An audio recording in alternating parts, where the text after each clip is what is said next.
Chapter 1. Deviation from Canon. I have read a lot of novels where the wicked stepmother finally gets what she deserves. I never once expected to wake up inside one, laced into her corset, mid-slap. Let me back up. Yesterday, I was Kira, 29, 3 jobs, a proofreader who fell asleep at her desk over a tragic little melodrama called The Duchess's Thorn. Today, I am Lady Rosalind, Duchess of Ravensmoor, the most hated woman in the province, standing over a trembling girl with my hand raised, because on page 9, this is where the stepmother strikes her stepdaughter for the first time, and the whole cruel story begins. And there, glowing in the corner of my eye like the world's smuggest notification, was the box. Strike the girl. Reward, 100 malice. Refusal penalty, -20 vitality. Huh, I thought. So that's how it is. I lowered my hand. I crouched down until I was level with the girl's frightened face, and I said the one thing that was going to break the entire story in half. Sweetheart, who taught you to flinch like that? Warning, deviation from canon detected. Good, I thought. Let's deviate all the way to the last page. Now. If you have ever read a novel, really read one, the way you read a thing you have been paid a pittance to comb for typos at 2 in the morning, you know that a story has a shape. It leans. It wants to go somewhere, and it drags everyone in it along by the collar, whether they like the direction or not. I could feel this one leaning right then, a pressure behind the ribs of the borrowed body I was standing in, like a current under still water. The scene wanted my hand to come down. The scene had wanted it for 40 chapters, and every fiber of the whole gorgeous doomed world I had fallen into was arranged to make it happen. From the cut of the sleeve on my raised arm to the exact pale terror on the child's upturned face. I want to be honest with you. I nearly did it out of sheer reflex. Not because I wanted to, because the body wanted to. Lady Rosalind's muscles knew this gesture the way my old thumb knew the space bar. You can be handed a stranger's hands and find they already know a cruelty you would never choose. But I did not choose it. That is the whole thing. That is, if you skip everything else I am about to tell you, the only sentence that matters. I did not choose it. I crouched instead. My knees found the floor. It was cold, and it was marble, and it had been polished until it threw back the candlelight in a long, buttery smear. And I remember thinking, with the exact irrelevant clarity you get in the biggest moments of your life, that somebody had knelt here with a rag and beeswax to make it shine like that, and it had probably not been anyone anybody thanked. The girl was still braced for the blow. That was the part that undid me. Her shoulders had gone up around her ears, and her eyes had gone somewhere far away and practiced, the way you go away when you have learned that the going away is the only place they cannot reach. She was maybe 9. She had her father's dark hair, escaped from its ribbon, and a smudge of ash on one cheek, and she smelled, when I got close, of wood smoke and unwashed wool, and a child who has been crying alone somewhere with no one to notice. Her name was Sylvie. I knew that the way I knew everything else here, which is to say, I had read it, all of it, to the last, terrible page. You can put your hands down, I told her gently, the way you'd talk to something that might bolt. Nobody is going to hit you. Not today, and not. My own voice did something strange and thick, and I had to stop and start again. Not ever, if I have anything to say about it, and it turns out I have a great deal to say about it. She did not put her hands down. Of course she didn't. 9 years of a story had taught her better than one strange, gentle sentence could unteach in a minute. But she blinked. She looked at me, really looked, the way children look at a sum that isn't adding up, and somewhere in the back of that look was the smallest, most heartbreaking flicker of a question I would spend the rest of my second life trying to answer with a yes. Is it safe? Warning, deviation from canon detected. Reminder, refusal of quest incurs penalty. -20 vitality applied. Something cold rolled through the body then, a slow ebb like standing up too fast, and I understood that this was the price, and it was real, and I filed that away. The system could hurt me, and then I mostly stopped caring, because Sylvie had, at last, lowered one hand about an inch. Pass, I thought, with a fierceness that surprised me. Whatever else is true in this God-forsaken book, that inch. Pass. Let me tell you about the box, since it insists on being told about.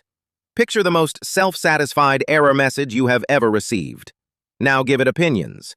Now make it invisible to everyone but you, hovering at the edge of your sight in cool blue light, so that you cannot look at another human being without also seeing it float there beside their head like an unpaid intern taking notes on their soul.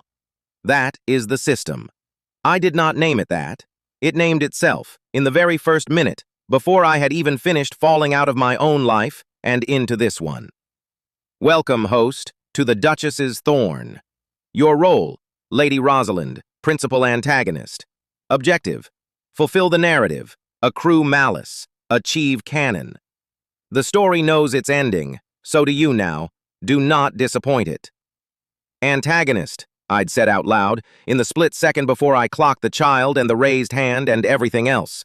Principal antagonist, so, the villain. You've dropped me into the villain.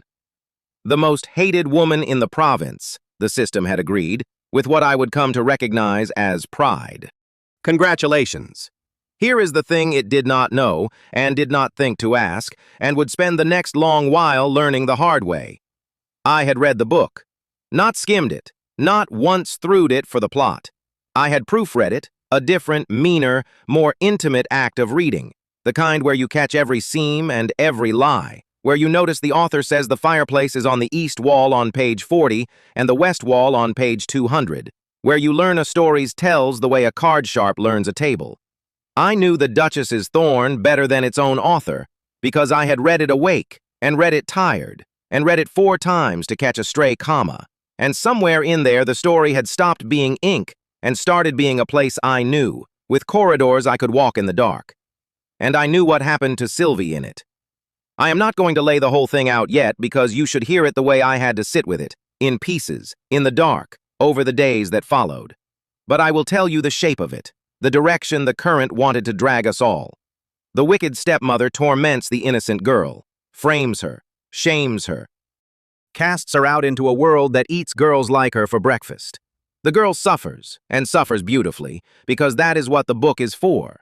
And in chapter 40, the wicked stepmother is unmasked and dies reviled, cursed by a whole province that turns out to have loved watching her almost as much as it loved hating her, and the great estate of Ravensmoor passes, cleanly and tragically, to other hands. 40 chapters.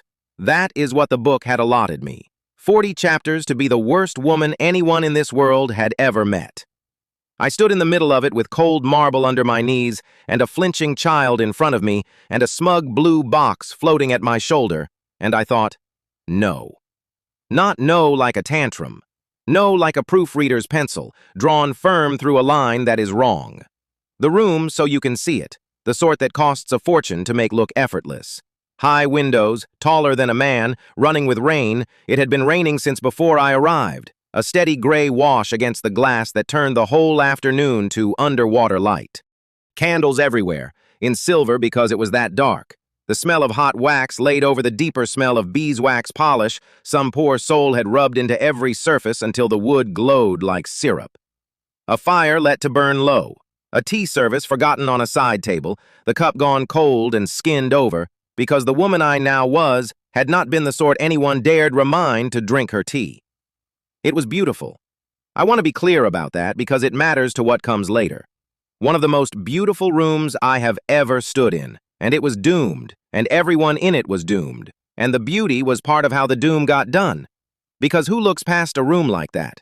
Who checks the seams of a house that shines? Me. As it turned out, I check seams. It's the one thing I have ever been paid for. The corset was killing me, incidentally, a rib-crushing marvel of engineering laced, I would later learn, by a maid so frightened of Lady Rosalind that she'd cinched it beyond all reason rather than risk asking whether it was too tight. I could take a full breath, or I could think clearly, one at a time, not both. I chose thinking. I have regretted the choice roughly hourly ever since. But underneath the corset and the cold marble and the rain, underneath the doomed, lovely room, there was a girl. And the girl had lowered one hand another inch. And I found that I did not actually care, in that moment, about the plot, or the province, or the smug blue box, or the 40 chapters of infamy waiting for me like a train I was refusing to board. I cared about the inch. Here is a thing about me, Kira, that you might as well know now, because it explains everything I did afterward, and I would rather you understand me than admire me. I was raised by my grandmother. My mother was a coat by the door, present, technically, gone in every way that counts. My grandmother was the one who was actually there, in a small, warm apartment that smelled of bread and lemon oil, with hands that were always doing something for somebody. She gave things away that we could not spare. She fed people who never once fed her back. And when I was small and furious about it, because children keep a ledger, children are born accountants of fairness, I asked her once why she bothered, why she was kind to people who would only take and take, why she let herself be, in the vocabulary of the miserable schoolyard, a doormat. She was rolling dough when I asked. She didn't stop. She said, "Kira, kindness is not weakness. It is the bravest thing there is, because it costs you and you do it anyway. Anyone can be kind when it's free.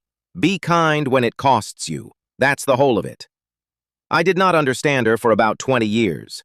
I understood her at last on a marble floor, in a stranger's crushing corset, with a blue box telling me that mercy would cost me 20 points of something called vitality, and a child in front of me who had never in her short life been told she was safe. It costs you, and you do it anyway. Fine, grandmother. Fine. Watch this. I had spent my whole first life being the person my grandmother was, giving and being taken from, 3 jobs and a stack of other people's manuscripts, and a phone that only rang when someone needed something, until I fell asleep at a desk over somebody else's tragic novel and apparently died into it. And now I had a second life dropped in my lap like an unearned inheritance. And the very first thing the world asked me to do with it was hit a child. You do not have to be a genius to know what to do with a gift like that. You just have to have had a grandmother. "Sylvie," I said. Her name. It landed on her like a hand she'd braced for a slap and gotten a blanket instead. A flinch, then confusion, then that terrible wary flicker. Nobody had said her name softly in this house in a long time. I knew that because I had read it. There is a line in Chapter 2. The child had learned that to be named in this house was to be about to be punished. I had marked that line with a little pencil star once, at 3 in the morning, and written "Stet" in the margin, and thought nothing of it, because it was a sad line in a sad book, and the book was full of them. Now I was standing in it. "I know I've frightened you," I said. "I know I have before. I'm not going to pretend otherwise, and I'm not going to ask you to just believe me. But I'd like to try something. I'd like to be different, starting right now, and I'd like you to hold me to it. Can you do that? Can you keep a list, in your head, where nobody can take it, and every time I'm kind, you make a little mark, and every time I'm cruel, you make another, and you see for yourself which list gets longer?" She stared at me. The rain ran down the tall windows behind her. "I keep a list like that," I told her, and it was the truest thing I had said yet. I always have. Pass and fail. Everybody in the world's on it, whether they know it or not. Do you know how I score people? A tiny, tiny shake of the head. "By how they treat the ones who can't hit back," I said. "That's the whole test. That's all of it. And do you know what I've decided about myself just now, this minute on this very cold floor?" She waited. She had gone very still. Not the frozen still of before, a listening still. "Pass," I whispered. "I've decided pass. And I intend to keep earning it every single day until you believe me." Strike the girl. Status, failed. Host has forfeited 100 malice. Host malice score, 0. Note, this is the lowest recorded malice score at this stage of the narrative. Are you certain you understand your role? Certain, I thought back at it, and I could have sworn the box flickered just a hair, just a hitch in its cool blue certainty, the way a cursor stutters when a program hits an instruction it wasn't written to expect. Interesting, I thought. File that. Giles found us like that, the Duchess kneeling on the floor of the East drawing room in the ruinous rainlight, murmuring to the child she was famous for tormenting. Giles was the butler, silver-haired, straight as a door, with a face trained over 40 years of service into a perfect, flat calm. But I was watching for seams by then, and I caught it. The flick of his eyes, the half-second his composure slipped its lace, the small, silent astonishment of a man who has seen the same wicked thing happen in this room 100 times and is now, impossibly, seeing something else. "Your Grace," he said, recovering. "Forgive me. I heard..." He stopped delicately. He had heard nothing break. That was the whole point. In the book, in this exact scene, there is a sound. The crack of a hand, and a child's cry, and Giles coming in to find the ruin of it and saying nothing, because a good servant learns not to hear. He had come expecting the sound. There hadn't been one. "Giles," I said, standing. The corset objected violently. "Lady Sylvie is cold, and she hasn't eaten, and I've frightened her, which I mean to stop doing. Could you have something warm sent up to the nursery? Soup, bread, whatever's kind. And tell—" I fished in the borrowed memory and came up with a name, a nervous under-housemaid. "Tell Daisy she's to sit with Sylvie and not leave her, and that if anyone gives either of them any trouble about it, they answer to me." There was a silence, the silence I understood of the entire household holding its breath through the walls, because a house like Ravensmoor has no secrets, only delays.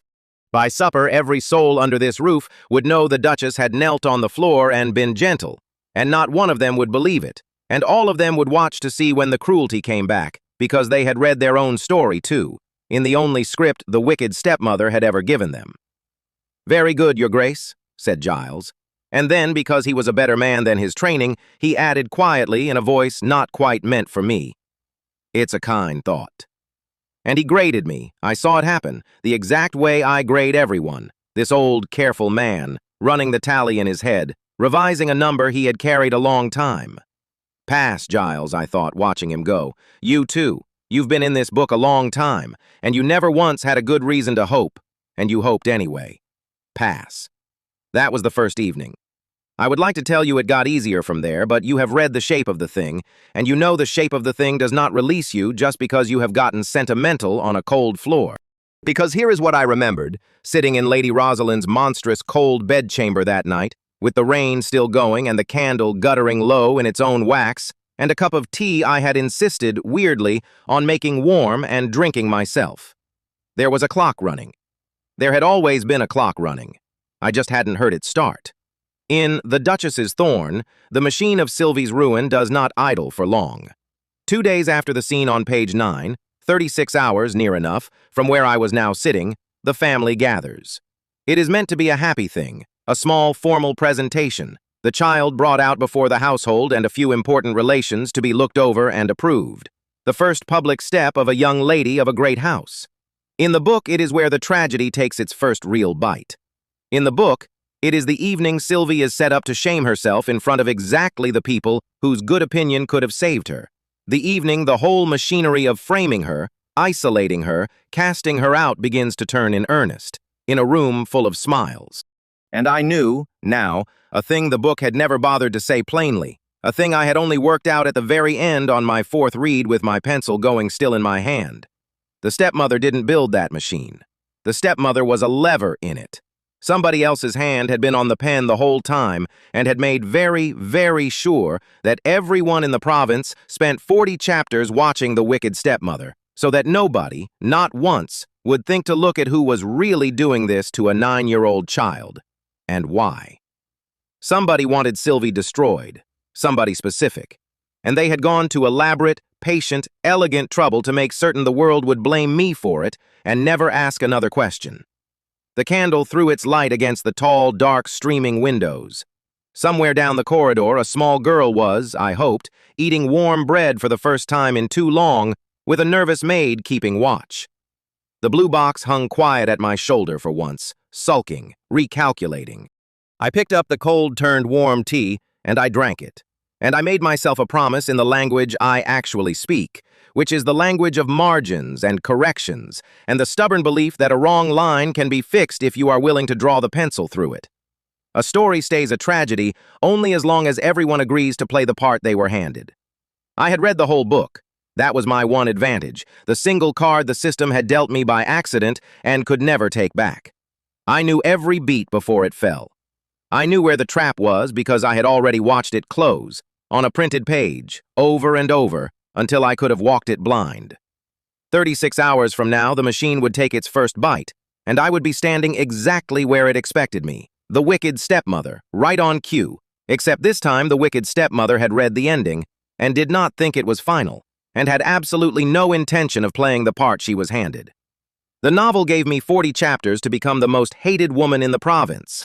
I decided to spend them becoming the best mother that trembling little girl had ever had, and to find out who really wanted her destroyed. Chapter 2.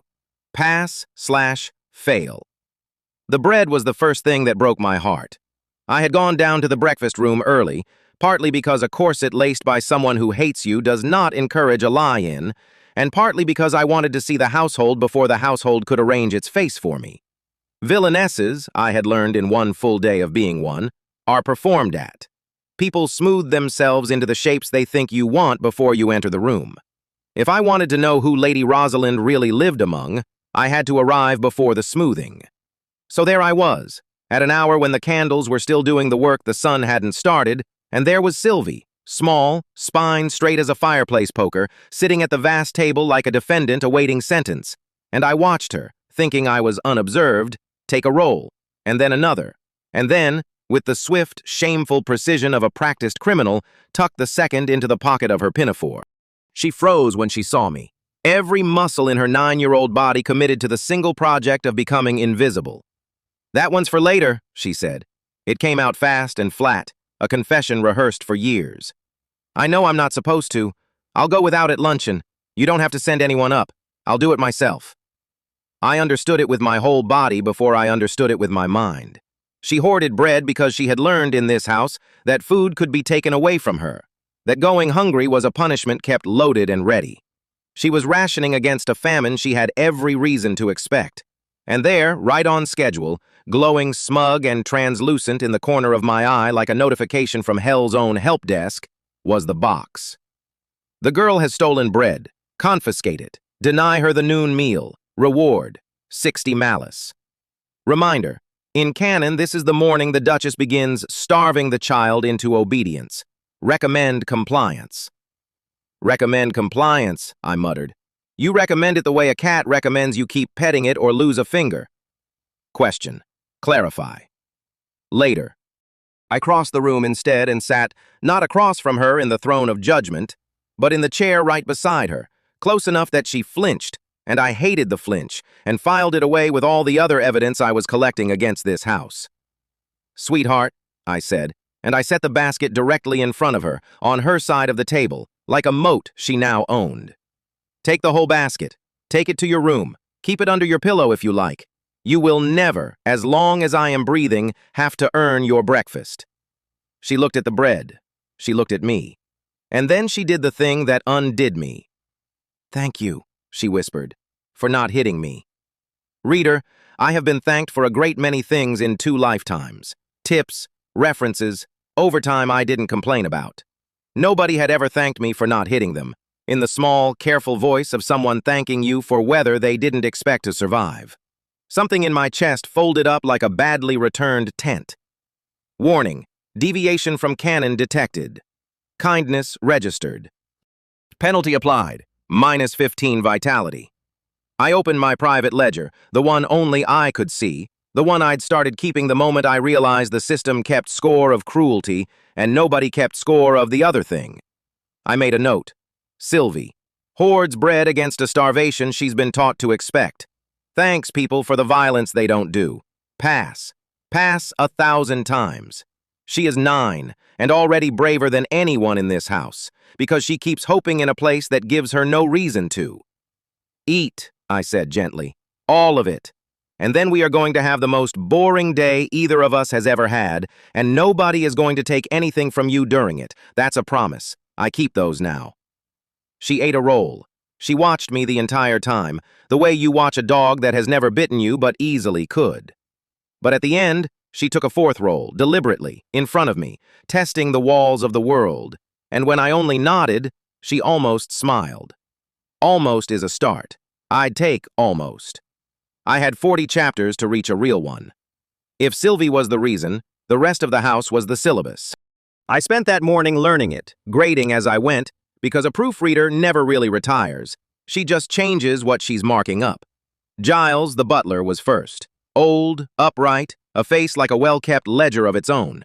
When I passed him in the gallery, he bowed exactly as protocol required and not 1 degree more, and his eyes did a small, careful thing. They checked my hands. He was watching to see if they were raised. He had spent years, I guessed, near those hands, unable to do anything but flinch on the child's behalf. When I said, "Giles, have the kitchen send Miss Sylvie anything she asks for, any hour, and never wait to ask me," his eyebrows performed the butler equivalent of falling off a cliff. "Very good, my lady," he said, and then, because he couldn't help himself, "Shall I send up the whole larder, or leave the kitchen its door?" "Leave the door," I allowed, "for now." He watched me down the gallery, and I felt the watching change texture, from wariness to something warmer, curious. Giles notices everything, says a third of it, loyal to the child before the title. Pass. A future co-conspirator, though he didn't know it yet. Daisy, the housemaid, was the opposite kind of witness. She noticed everything and said all of it, usually by dropping something. She came in to lay the fire, I said good morning, and she made a sound like a startled kettle and knocked the coal scuttle into the fender. "I'm sorry, my lady. I'm so sorry. I'll clean it. Please don't." And she was already braced, shoulders up around her ears, waiting for the storm that the old Rosalind apparently was. "Daisy," I said, "leave it. Sit down a second. You look exhausted." She did not sit down. Sitting down in front of the Duchess was, in her cosmology, roughly as safe as sitting in front of a moving carriage.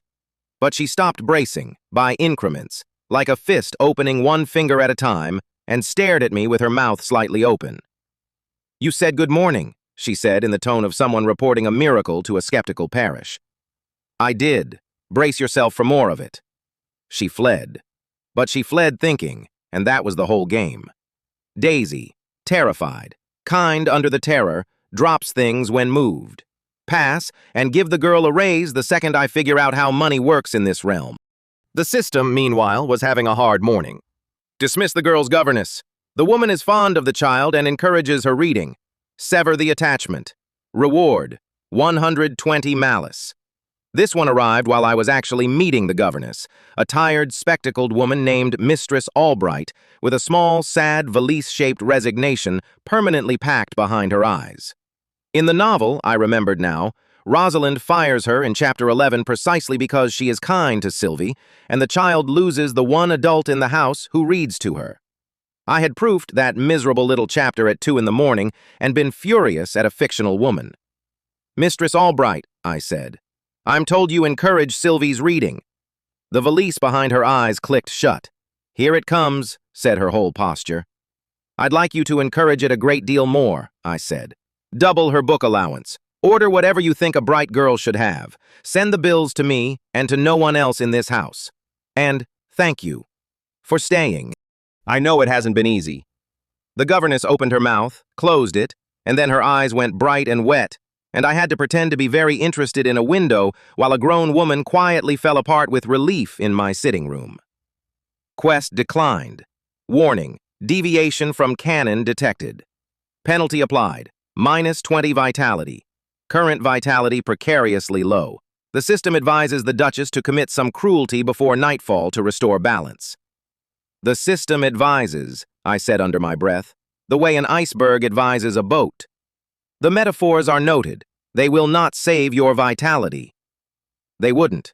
Every kindness cost me, a real wrung-out cost, the Second Life version of 3 jobs on 4 hours sleep, which, believe me, I had a reference point for. The system had built the machine so that being good hurt and being cruel paid. It was the single most honest depiction of the world I'd ever encountered, and I intended to break it in half anyway. Because here was the thing the system hadn't accounted for. My grandmother raised me on a sentence. Kindness is not weakness. It is the bravest thing there is, because it costs you, and you do it anyway. The system thought the cost was a deterrent. My grandmother would have called it the point. At luncheon, I met the family, and the family, it turned out, was where the real curriculum lived. I want to be fair. I walked into that dining room braced for cruelty and met grace, which, I would learn, is a far more dangerous thing, because grace is what cruelty wears when it wants to be invited back. The Dowager Countess Gwendolen was already seated at the far end of the table, the most beautiful old woman I had ever seen. Beauty like an iced-over lake. You could see all the way down through it, and there was nothing living underneath. She wore gray silk the way a blade wears a scabbard, and when she smiled at me, it was warm, genuinely, disarmingly warm, and every instinct I had went cold. "Rosalind, darling," she said, "you look positively luminous. Marriage to my grieving nephew must agree with you more than any of us dared hope." A pause, delicate as a dropped pin. "Or perhaps something else does. You seem changed." "Do I?" I sat. "New morning routine." "How lovely." She let the silence work. "The staff are whispering that you were kind to the child this morning." Kind. She tasted the word like a wine she suspected had turned. "You must be careful, darling. This is a demanding house, and the demands are not sentimental ones. Softness in a woman here is read as a symptom." She lifted her spoon. She had the loveliest hands, and they did not tremble at all. "In this house, a woman is a schemer or a fool, and fools do not last a season." There it was. She said it lightly, like advice, and I felt the whole shape of the novel lean toward her for one clarifying instant, and then straighten again, casual, hidden. She had just told me exactly what she was and dressed it as a warning to a friend. I filed it. "Gwendolyn says fool the way other people say goodbye, with the full expectation you'll be gone soon. Watches me for symptoms. Grade, pending, but I already knew. I just wanted to earn the verdict properly." "What a useful philosophy," I said. "I'll be neither." Her eyes flicked up, there and gone, a fish turning under the ice. She had expected the old Rosalind to preen at being called a schemer. She had not expected to be answered. Good. Let her wonder. "And I hear," she went on, recovering seamlessly, "that dear Dorian has come to stay. Family should be close, in difficult times." On cue, dear Dorian arrived. Lord Dorian was handsome the way a very good advertisement is handsome, everything about him designed to make you agree to something. He crossed the room, already smiling, took my hand before I'd offered it, bowed over it a beat too long. "Cousin Rosalind." His voice was warm oil poured slow.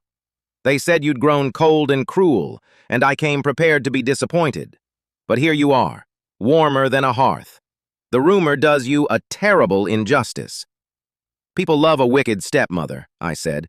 "It's restful for them. They know exactly where to point." "How wise you are." He seated himself beside me uninvited and turned the full lamp of his attention on Sylvie, who had gone stone still the moment he entered. "And little Sylvie, blooming. You know," he told the table, "fond, avuncular, poisonous. I do worry for her. A motherless girl, so delicate, so impressionable. Her reputation is such a fragile little thing at this age. One whisper, one letter in the wrong hand, and a girl's whole future can simply turn to smoke." He smiled at her, gentle as anything. "We must all take such care of her." I knew that speech. I had read that speech. It was the exact machinery of her ruin, dressed as concern, a whisper, a letter, a reputation turned to smoke. He was reading me the recipe and calling it worry. Humiliate the girl at dinner. Dorian's approval is easily won by cruelty to her. Court his favor. Reward, 150 malice. Note, aligning with Lord Dorian is strongly canon consistent. The system strongly recommends compliance. Your vitality cannot sustain another refusal today. Another refusal today would put me, the box implied, somewhere between fainting and worse. And there was Dorian, and there was Gwendolyn, both watching, the whole tragedy holding its breath to see whether the wicked stepmother would take her mark and humiliate the child on schedule. So I stood up. I walked the length of that enormous table, every eye tracking me, Sylvie's shoulders climbing toward her ears, Dorian's smile arranged like a trap that expects to be sprung, and I did the single most scandalous thing that dining room had witnessed in years. I sat down next to the child. I moved my plate to be beside hers. And I said, loudly enough for the whole grand table of grace and menace to hear, "Sylvie, would you do me the honor of letting me sit with you? The company down here is far superior." The silence had a texture you could have upholstered a chair in. Quest declined. Warning, deviation from canon detected. Penalty applied, -25 vitality. Warning, vitality critical. I felt it hit.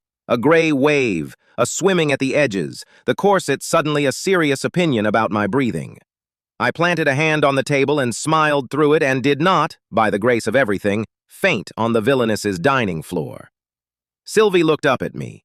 Nobody had ever, in the history of this room, come down to her end of the table.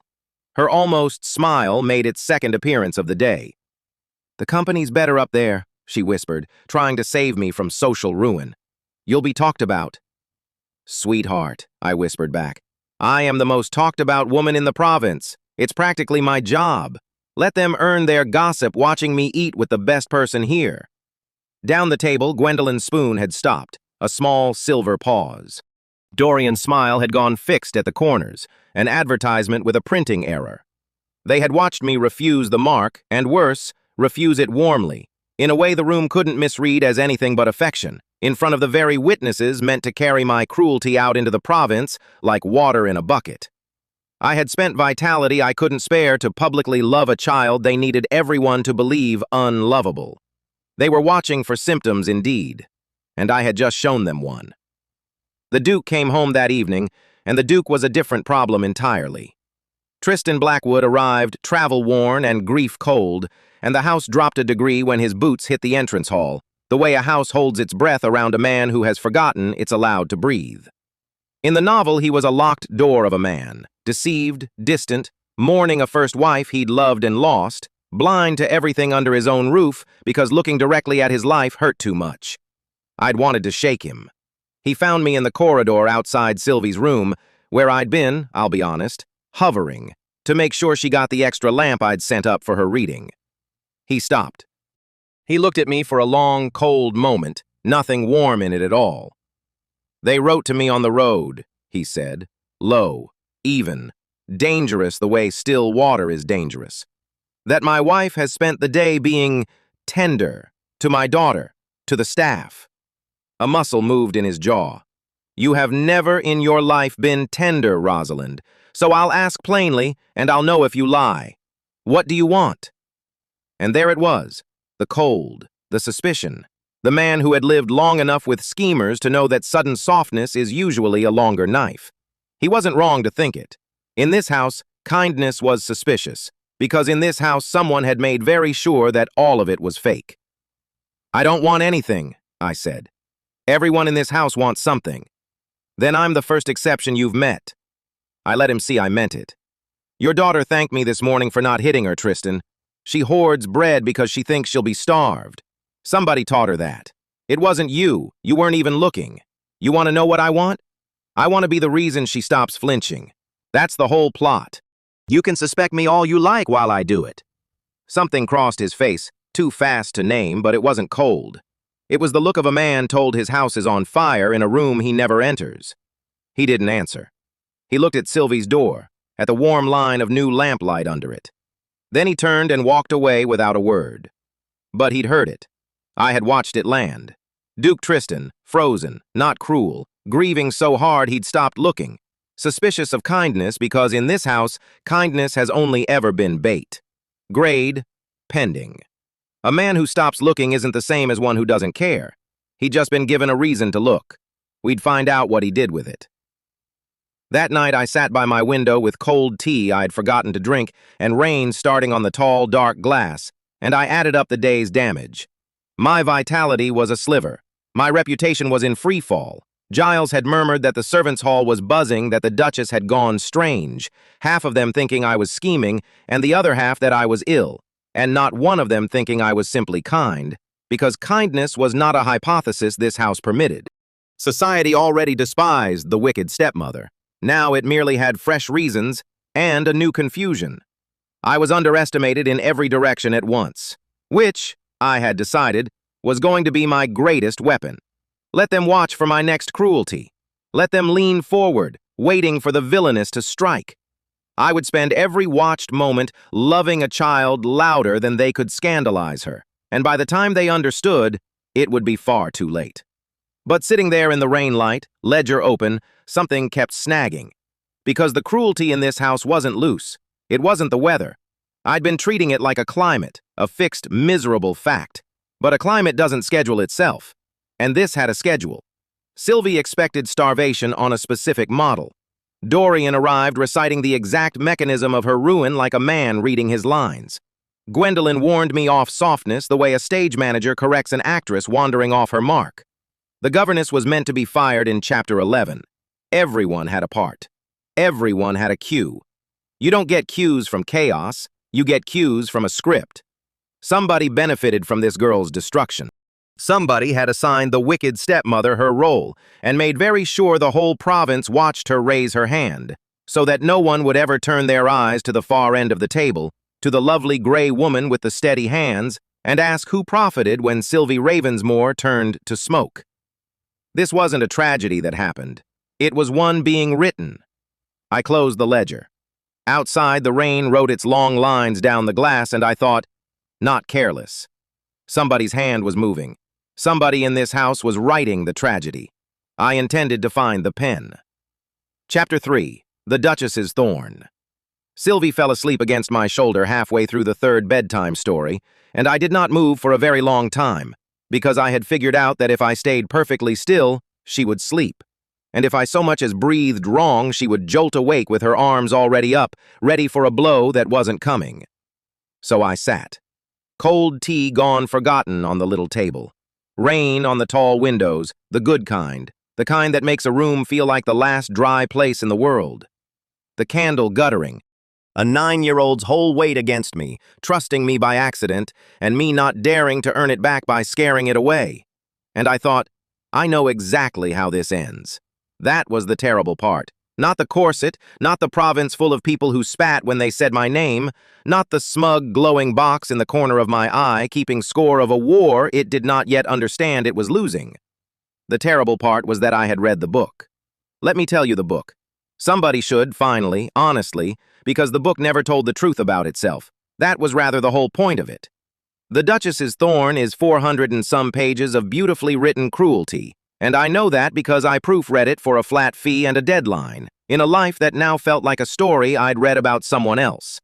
It goes like this. There is a motherless girl named Sylvie, sweet and quiet and easy to overlook, and there is a stepmother named Rosalind, who is the loveliest monster the author could dream up, cold, elegant, precise in her wickedness, and from page 9, when the stepmother strikes the girl, the whole machine of the tragedy begins to turn. Here is how it is supposed to go. I will lay it out plainly, the way I laid it out for myself at 2 in the morning 3 lifetimes ago, with a red pencil and a headache, catching a comma splice on the page where a child's future gets destroyed. The stepmother torments the girl. Small cruelties, then large ones. She turns the servants against her, starves her of affection and sometimes of supper, isolates her until the girl believes she deserves it. That is the worst trick in the book, and the author was very proud of it. The child who is taught to agree with the people hurting her. Then comes the frame. A forged letter, planted at exactly the right moment. A scandal fabricated whole cloth to make the sweet girl look grasping and false and ruined. It surfaces at a great ball, in front of the whole province, and Sylvie is publicly disgraced. Cast out. Sent away in shame with nothing, betrothed off or simply erased, and the Ravensmoor inheritance, the estates, the name, the money, begins its tidy slide toward the charming cousin, Lord Dorian, who smiles at everyone and means none of it. And the stepmother? Oh, the stepmother gets what's coming. That is the promise the whole book is built on, the promise it makes the reader on page 1 and keeps on the last. Sit tight, suffer with the girl, and by chapter 40, the wicked woman will be unmasked and undone and destroyed, and you will feel wonderful about it. In chapter 40, Lady Rosalind, Duchess of Ravensmoor, is stripped of everything and dies reviled, and the whole province cheers. That is the book.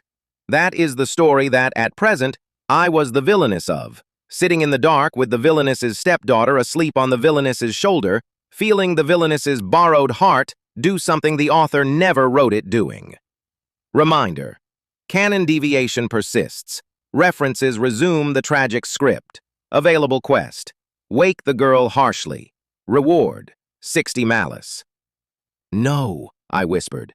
And the box did the thing it had started doing lately when I said no, it flickered. Just at the edges. Like a screen with a loose wire. Like something that had been very sure of itself for a very long time and was, for the first time, not. I had spent a fair amount of the last few days interrogating the system, which is a thing you can do when you are the only person who can see it, and you have absolutely nothing left to lose but vitality points. Where did you come from? I'd ask it. Over breakfast, over the girl's untouched porridge, over the withering looks of a household braced for my next atrocity. What are you for? Who wrote you? It mostly answered in the same bracketed monotone it used for everything. Quest, reward, penalty, warning, as if I'd asked a ledger about its feelings. But I'm a reader, and readers can hear the thing a text is trying not to say. And what the system was trying not to say, I eventually decided, was that it did not entirely know either. It had a job. It did the job. The job was to keep the story. Here is the thing about the system, and I'd been piecing it together the way I piece everything together, which is by reading it closely and refusing to take it at its word. The system was not a monster. I want to be fair to it since I'm being fair to no one else tonight. The system was a rule. It existed to keep the story. Every quest it handed me was a load-bearing beam of the plot. Strike the girl, page 9. Dismiss her governess, chapter 6. Humiliate her at dinner, chapter 11. And on and on. Each cruelty a nail hammered exactly where the author's outline said it went. It paid me in malice because malice was the currency the tragedy ran on. And it penalized kindness, docked my vitality, threatened its fate penalties, sulked in glowing brackets, because kindness was sand in the gears. Kindness was a proofreader's mark in the margin of a finished manuscript. Kindness was the one thing the story could not survive being told with. I had come to think of it, in my more forgiving hours, as a very old and very literal-minded stagehand. Somewhere behind the world there was a script, the book, the one I'd proofread, the tragedy with its outline and its beats, and the system's whole existence was devoted to making sure the actors hit their marks. It didn't hate Sylvie. It didn't love Gwendolyn. It simply believed, with the total conviction of a thing that has never once been contradicted, that the ending was already written, and its job was to walk everyone toward it. When I refused a quest, it wasn't wounded, it was baffled.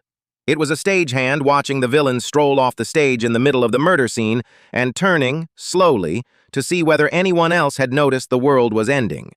I'd tested this. I'm a giver by trade and by wound, but I'm also apparently a scientist about it. Every warm thing I did made the box stutter a little more. Sit level with a frightened child instead of looming over her. Deviation. Learn the housemaid's name and use it kindly. Deviation. Return once for a girl who had never in her life had anyone come back for her. A whole cascade of deviations, the brackets tripping over themselves. The system enforced canon, and I had spent a handful of days being the most flagrantly off-canon woman in the province, and the machine that ran the tragedy was, very slowly, beginning to grind.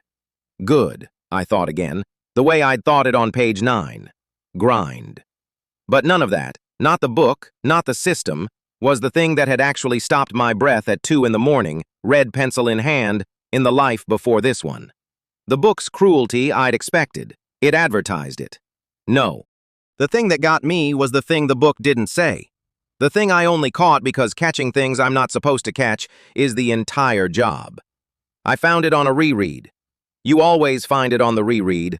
The first time through, you believe the book. Rosalind is the villain. The villain does villainous things. The plot follows the villain.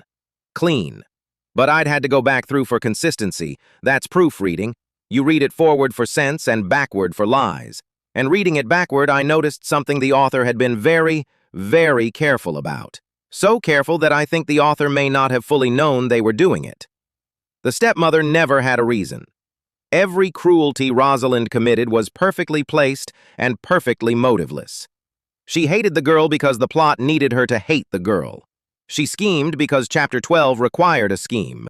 She was a hand on a pen, and if you followed the pen back up the arm, this is the part no one does, because the book works so hard to keep your eyes down at the level of the wicked woman's cruelty, if you followed it back, you got to a room where a very elegant older woman was sitting, and had been sitting the whole time, unwatched. The Dowager Countess Gwendolyn, the Duke's aunt, the real power in the house. In the book she is barely there, a gracious line here, a pointed word at a dinner there. She glides through the tragedy, dispensing wisdom and disappearing, and the reader loves her a little, the way you love the calm one when everyone else is screaming. And that is the most brilliant and rotten thing in the entire manuscript. And I would bet my red pencil the author built it on instinct without ever putting it in the outline. Gwendolen wanted the Ravensmoor inheritance to fall to Dorian, who was hers, who would keep her the quiet queen of the father long past the season she was owed. To get it, she needed Sylvie erased. To erase Sylvie without anyone ever looking at her, she needed a villain. A loud one. A hateable one. A woman so satisfyingly, elegantly wicked that the whole province, the whole readership, would fix their eyes on her and never, ever think to glance at the calm aunt in the corner. She made the stepmother the villain so no one would read past her. That was the plot. Not the plot the book told, the plot the book was. Every knife in Rosalind's hand had been placed there by Gwendolen's, and the genius of it was that Rosalind would take the fall in chapter 40 and go down cheered, and the girl would be gone, and the money would be Dorian's, and the woman who had written the whole tragedy from a comfortable chair would still be sitting in it when the last page turned, having never once been suspected, because who suspects the one nobody's watching? I had underlined it that night. In the margin I'd written, in the small cramped hand of a person too tired to be doing this and doing it anyway, she's the real one.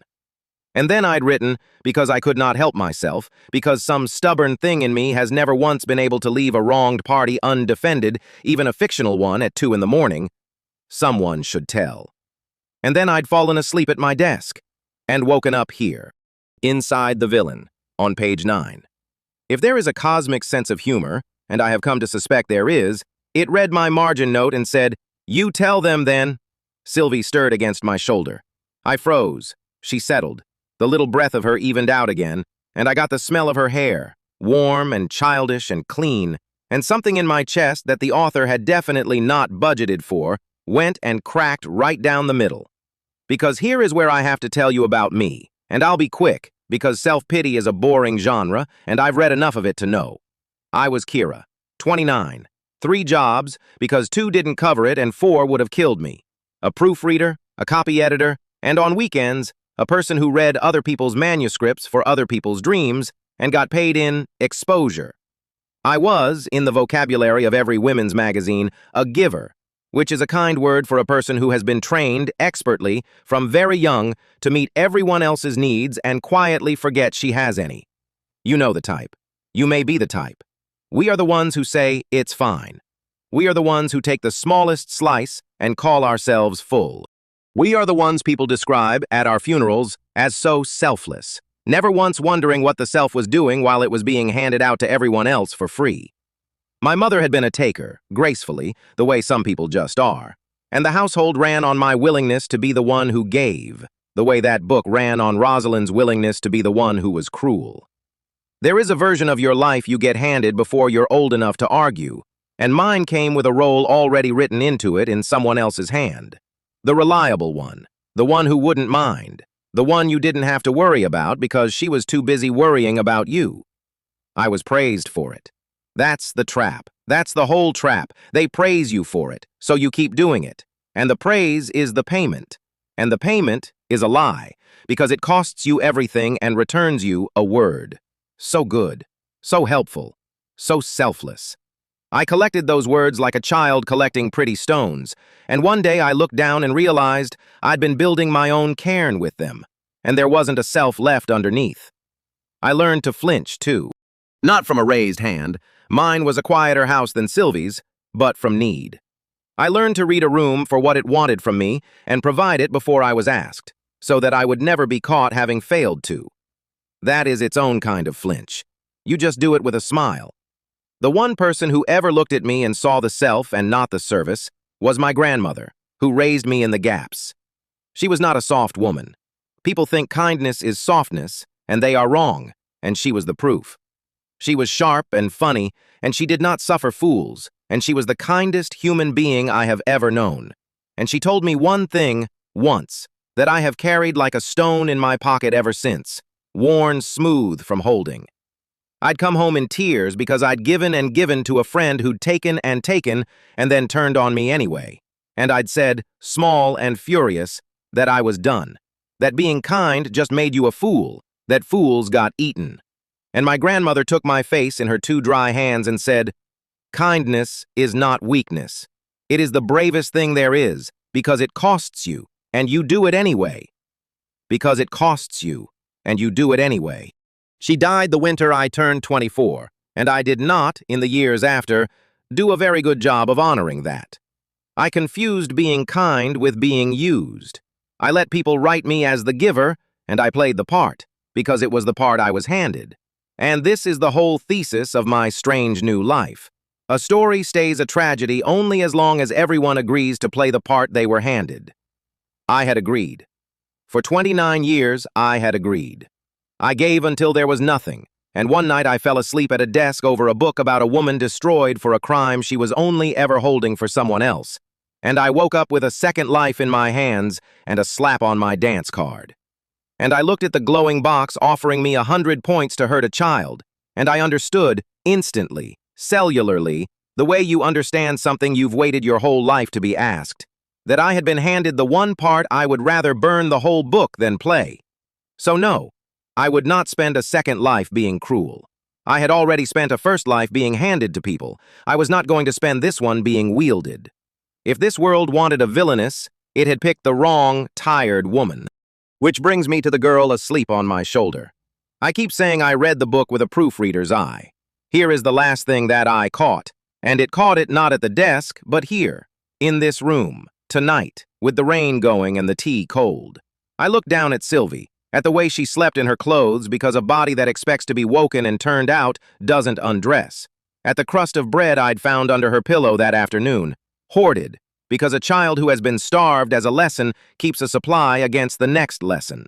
At the arms that came up before she was even awake, and I did not see a character. I saw a small echo of me, a child who had learned to flinch, who had learned to read the room and give it what it wanted so she would not be caught having a self, who had been taught, expertly from very young, to agree with the people hurting her, that worst trick, the one the author was so proud of. Nobody had come back for her. Nobody had ever in the whole book come back for her. I checked. I read to the last page. The author never sends anyone back for Sylvie. She goes down in the wreckage of a scheme she never understood. And the only reader who ever wept for her was a tired woman with a red pencil who was told the book was already finished and there was nothing to be done. There was something to be done. The system didn't know it yet.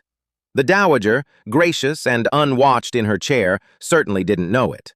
The whole province, sharpening its hatred for the wicked stepmother, hadn't the faintest idea.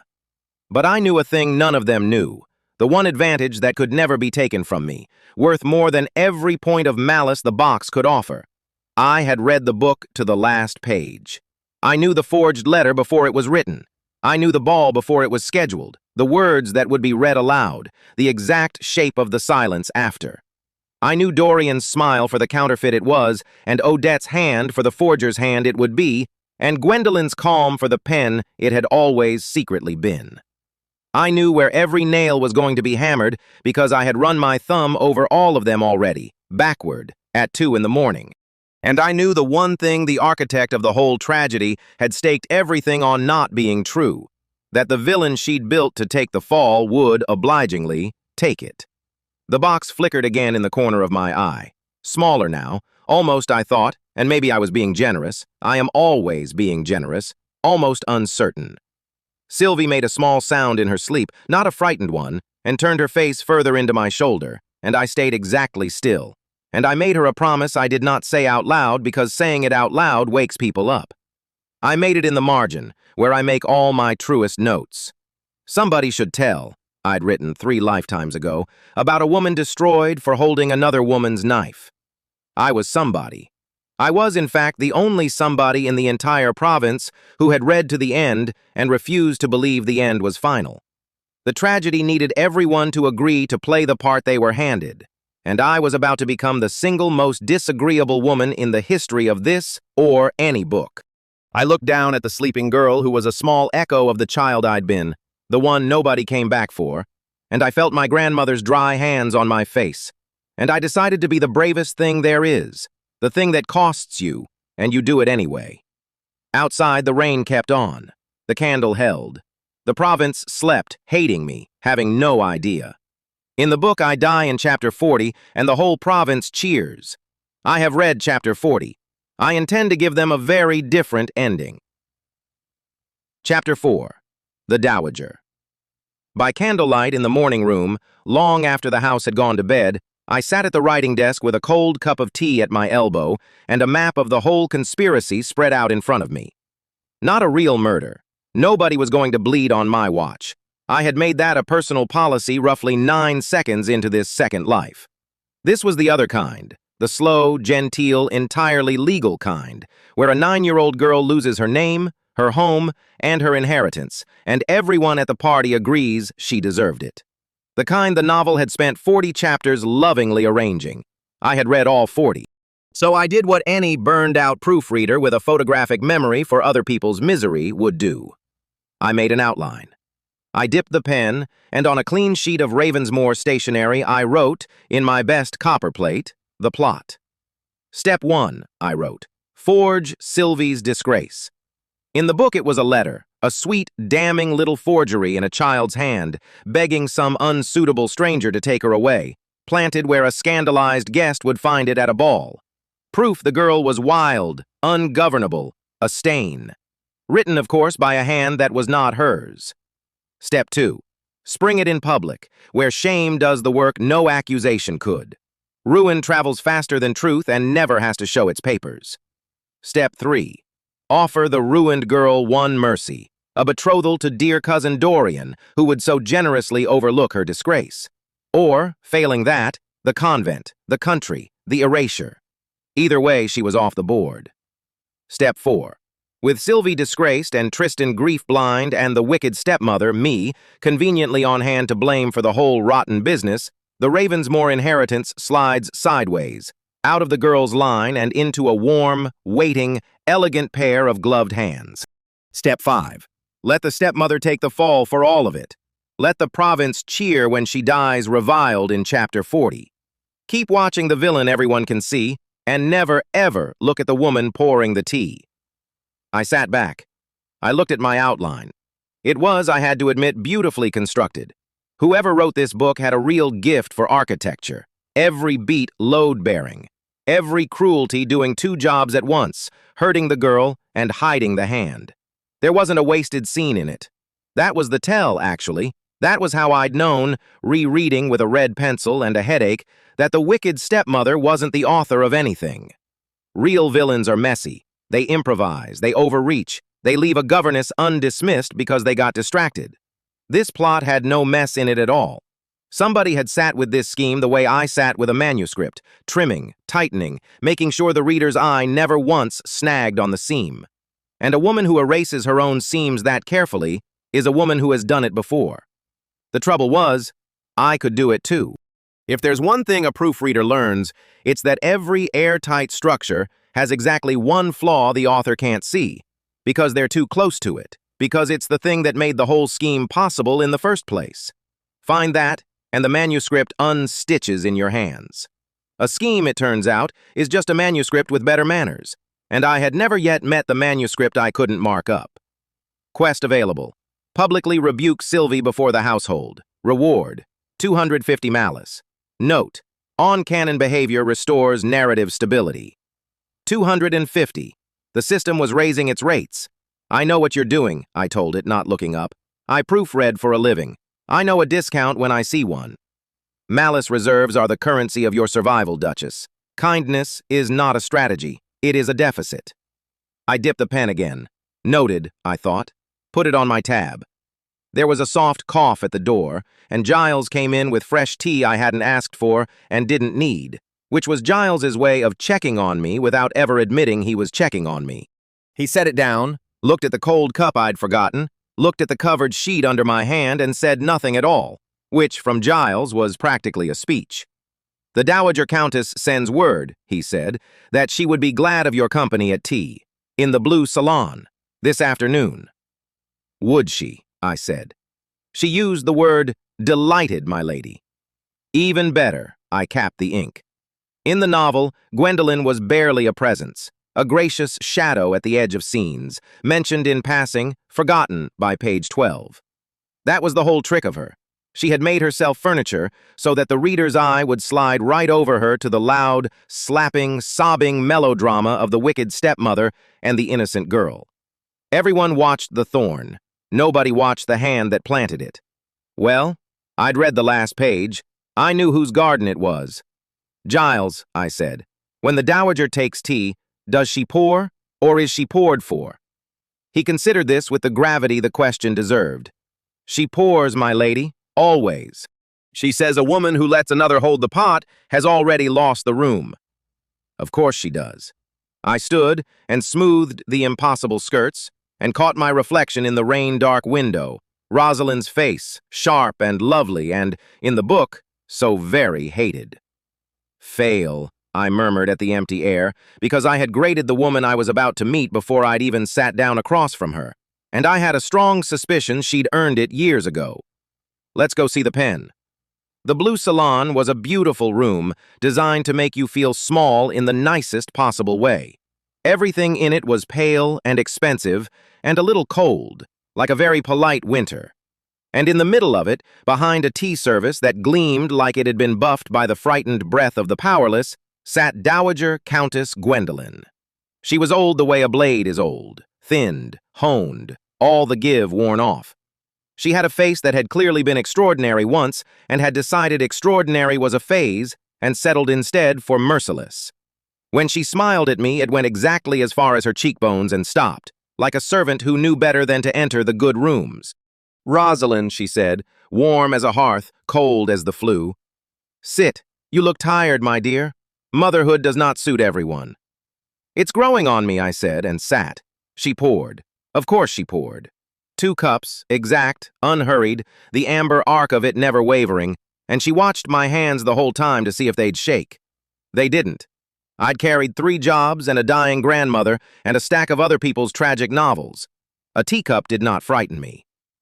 "I confess I asked you here out of concern," she said, settling back. "There is talk. You have become soft. The staff whisper it.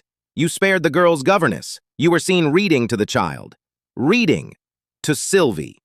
She said the name like a small unpleasantness she was too gracious to name outright. "People are beginning to wonder what has become of the Duchess of Ravensmoor." "People do love to wonder," I agreed. "It's cheaper than reading." Somewhere behind my eye, faint and translucent, a box flickered up. "Advisory.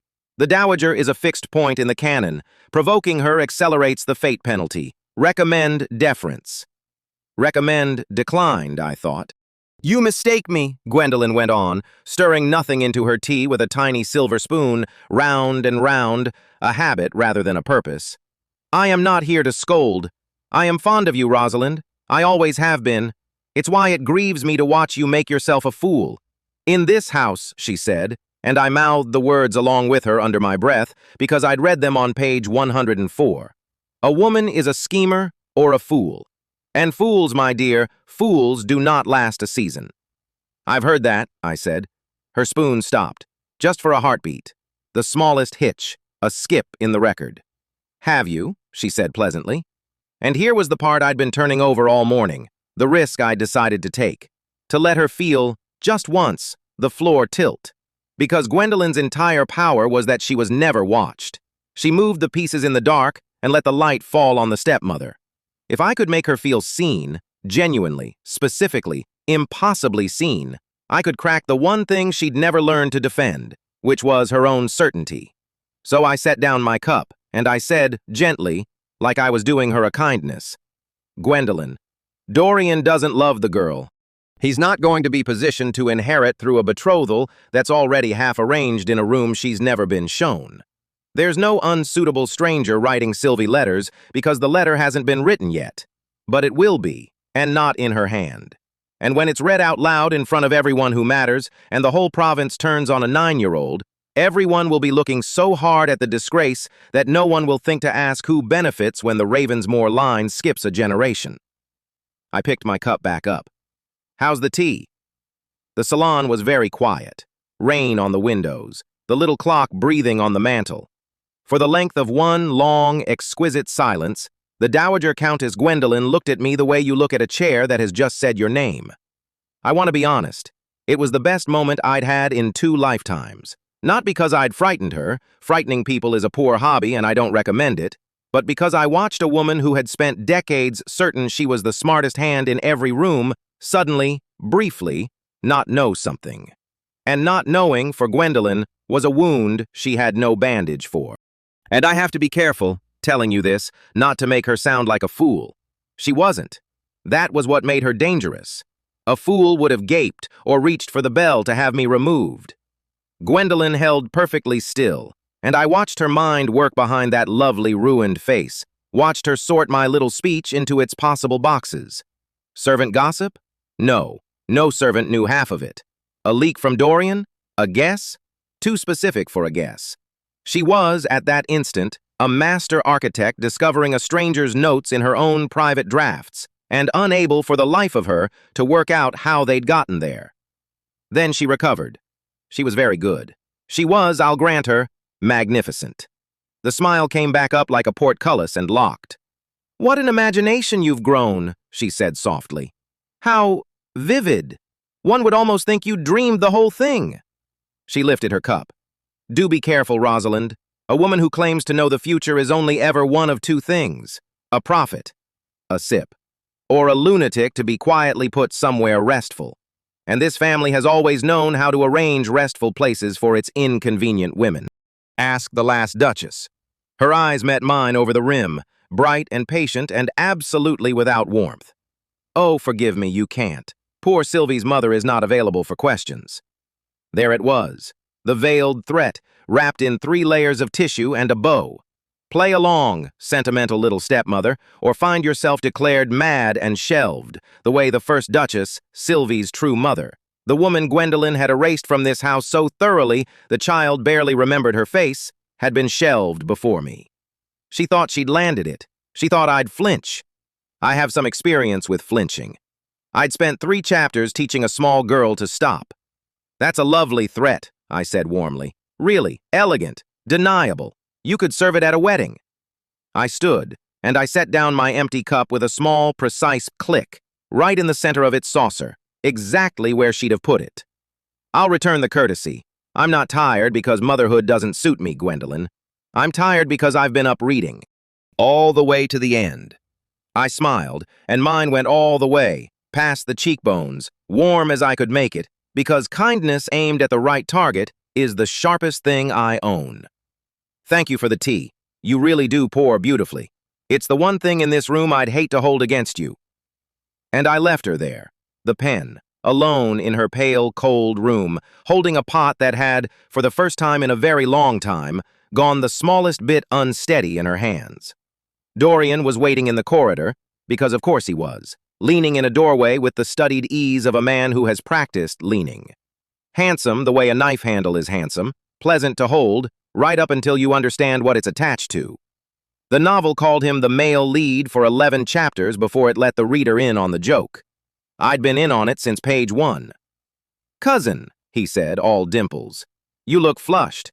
Was Aunt Gwendolen unkind?" "She was perfectly herself," I said. "That's what I feared." He fell into step beside me, uninvited, smelling of something citrus and expensive. "You know, I've always thought you were misunderstood, Rosalind. This house, it's so hard on its women. It would be a shame if you were left to face it alone." A pause, weighted, oily. A woman with the right friends need never be a fool. Or a scapegoat. And there it was again from the other direction. The offer, the soft hand on the elbow steering me back toward my mark. "Come stand in the light we've built for you. Be the villain. It's warmer here." "Dorian," I said, "has anyone ever told you that you flirt exactly like a man reading a contract?" His smile flickered, just a hair, the way Gwendolen's spoon had. "I'm sure I don't know what you mean." "No," I said kindly, "I don't think you do. Fail, by the way, but you'll get a chapter to appeal it." I left him blinking in the corridor, which I have found is the correct place to leave a Dorian. Behind my eye, the box came up, and this time, it was different. The letters stuttered. "Warning! Warning! Deviation from canon has exceeded acceptable tolerance. The subject, Gwendolen, has registered anomalous behavior. Narrative pressure rising. Fate penalty armed. If canon is not restored within the current arc, corrective forces will act to preserve the ending. Chapter 40 is load-bearing. Load-bearing? I thought. That's a fun word for the scene where I die. New quest. Withdraw your favor from Sylvie. Restore the household's contempt. Reward. 500 malice. Additional reward. Fate penalty rescinded. 500, I thought. And a get-out-of-tragedy free card. You must be nervous. The system is not capable of nervousness. You put that in brackets awfully fast for something that isn't nervous. You've offered me power for cruelty since the first slap I refused, I thought. Now you're offering me my life. That's not a negotiation. That's a woman emptying her purse at the door. The system does not carry a purse. The system is the terms of the story. Then the story's getting worried, I thought. Because in 40 chapters, this book never once had to bribe its own villain to stay villainous. It just assumed she would. And here you are, upping the number every time I say no, like a merchant who's realized the customer has read the price of everything. The box hung there, longer than usual, the letters holding, and then, and I swear this happened, it flickered, stalled, and reappeared a half-shade dimmer, like a candle someone had breathed on. Quest declined. Warning, deviation from canon detected. I hadn't declined it yet. It had declined for me. It was starting to expect the answer. Somewhere under all that bureaucracy, the story was learning what I was. I filed that away. It felt important, the way a loose thread on a villain's plan always turns out to be important. And I kept walking, because I had somewhere to be, and her name was Sylvie. I found her in the nursery, on the floor, because that is where you find a child who has learned that furniture belongs to other people. She had a book open in her lap, one I'd given her, a foolish, bright thing about a hedgehog who runs an inn. And when the door opened, she went still all over in that way I hated more than anything the system had ever offered me. The whole body stillness of a creature deciding whether to be hit. Then she saw it was me, and she did the thing that undid me every single time. She relaxed. "You came back," she said, like it was a small miracle she was trying not to count on. I said I would. I sat down on the floor beside her, ruinous skirts and all. "How's the hedgehog?" "He's very worried about a health inspection," she reported gravely. "I don't think he's going to pass." "He'll pass," I said. "He's kind to his guests. That counts for more than you'd think in a good story." She leaned just slightly, just her small, warm shoulder finding my arm, and I sat very still so I wouldn't scare it off, the way you'd sit for a bird that had chosen, inexplicably, to land on you. I thought about my grandmother, who had raised a tired little girl in a small, warm kitchen and told her over and over until it stuck. Kindness is not weakness. It's the bravest thing there is, because it costs you, and you do it anyway. It cost. Sitting on that floor, knowing exactly what the elegant woman 2 floors down was building, knowing the fate penalty was armed, and the price of the girl leaning on me was, quite possibly, Chapter 40. It cost. I paid it. Gladly. That was the whole rebellion. "Pass," I whispered into her hair, which smelled of soap and childhood and every reason. She didn't hear me. It wasn't for her. It was the only grade in my ledger I'd ever been sure of. Kindness logged. No reward. "Good," I told the system. "Keep the receipts. I'm building a case." That night I couldn't sleep, so I did the thing I do. I went back to the text. Not a real book. I didn't have one. But I had the whole rotten manuscript filed in my head, and I lay in the dark and turned its pages the way a detective walks a crime scene before the crime. And somewhere around the imaginary middle, I caught it. The thing that had been itching. In the novel, the forged letter is sprung at Sylvie's presentation ball, Chapter 19, a specific night, a specific candlelit stage. That was the beat I'd been braced for. That was the noose I'd planned to let them lower so I could catch it with the truth in front of everyone. I had time, weeks of it. Except I'd changed the story. I'd spared the governess who was supposed to be dismissed. I'd made a girl bloom who was supposed to wilt.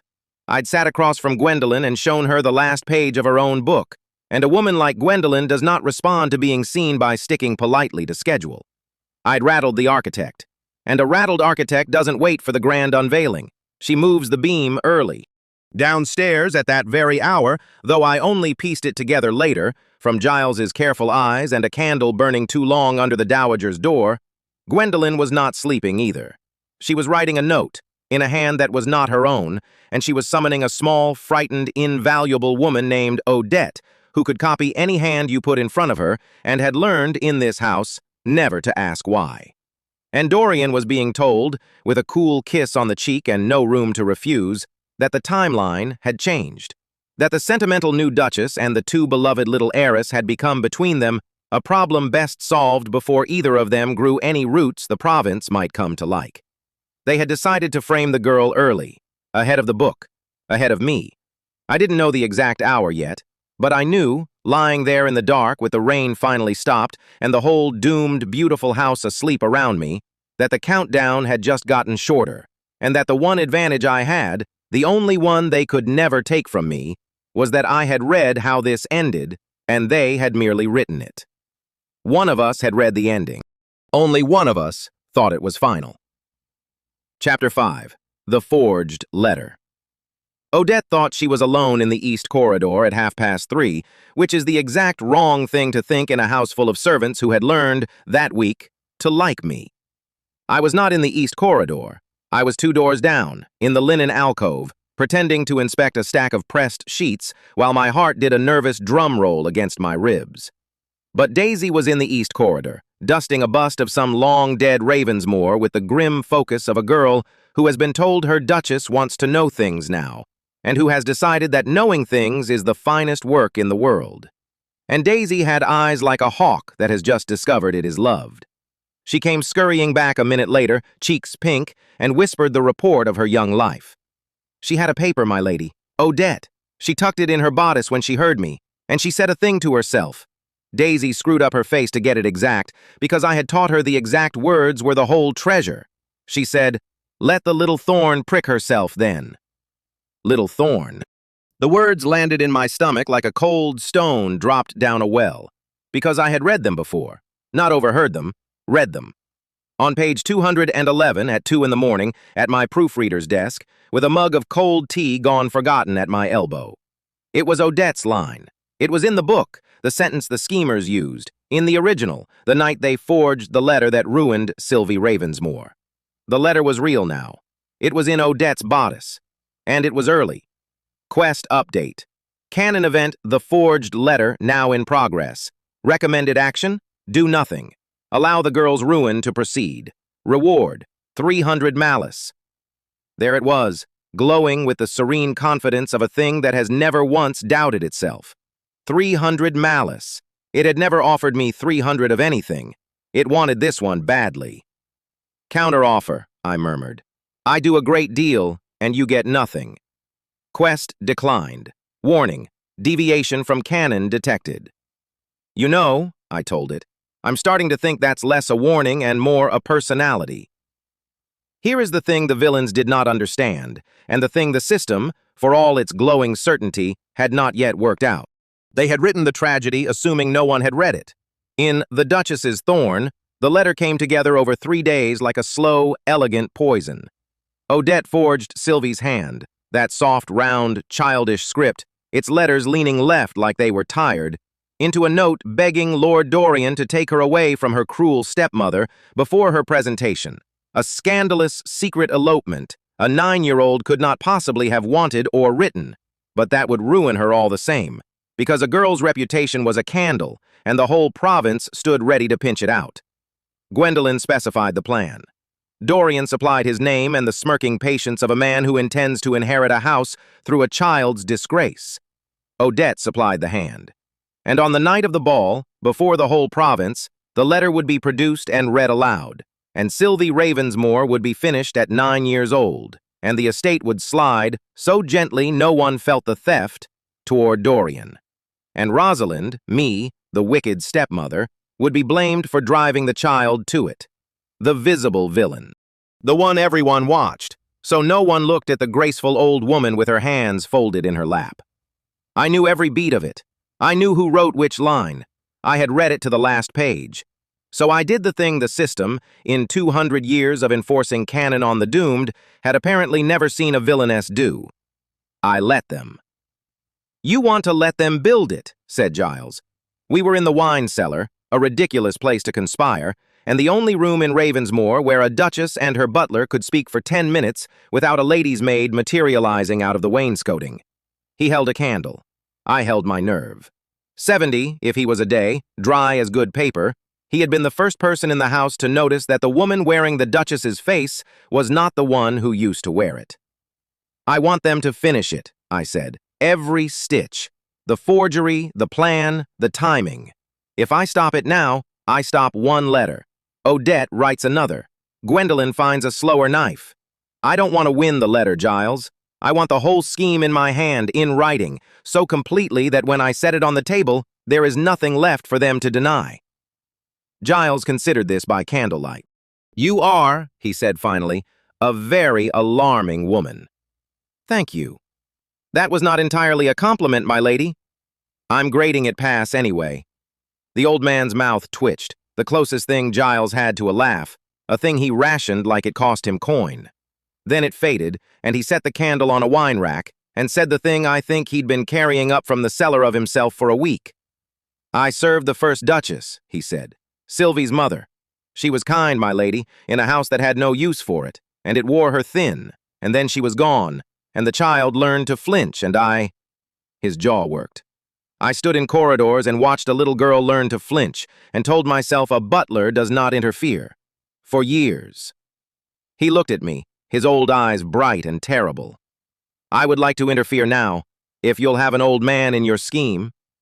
I keep a ledger nobody can read but me, a private one, running against the system's malice score, a column of the powerless and how each person in this house treated them. Giles, I wrote. Pass. The bravest kind. Late and blaming himself for it, and coming anyway. I'll have you, I said, and my voice came out thicker than I meant it to. Welcome to the interfering. Giles's price of admission was gold. Over the next 2 days, while Odette thought she was building a tragedy in secret, my inside ally was building me a case. A butler goes everywhere. A butler is furniture. Gwendolen had spent so long treating the staff as walls that she'd forgotten walls have ears and hinges and access to the paper accounts. Giles brought me things. He brought me a sheet of Sylvie's true handwriting, a schoolroom exercise, unforged, so I'd have the honest hand to set beside the false one. He brought me the household ledger showing 3 sheets of expensive rag paper signed out to the Dowager's correspondence, on a day the Dowager had written no letters. And he brought me, most damningly, a spoiled draft Odette had crumpled and thrown in the study grate and not quite burned, the corner charred, the middle intact, and on it, in a copying hand, trying very hard to be a child's and not quite managing the tired left-leaning L, the words, "Take me away before the presentation." I held that scorched corner in the candlelight and felt something go cold and still in me, the way it does when the abstract becomes a real girl. Systems notice. Evidence of canon event being, the box stopped. I looked up at it. It hung there in the corner of my eye, mid-sentence, the last word gone, like a person who has walked into a room and forgotten why. Being what? I said. System notice. Evidence of canon event being prevent. The word would not come. The box flickered. For half a second, the letters ran backward, then righted themselves, then sat there humming with a faint strain I had never seen in them before, like a smile held too long. System, I said slowly. Are you all right? I am functioning within normal. I am failure. Quest. Strike the girl. Reward. 100 malice. I stared.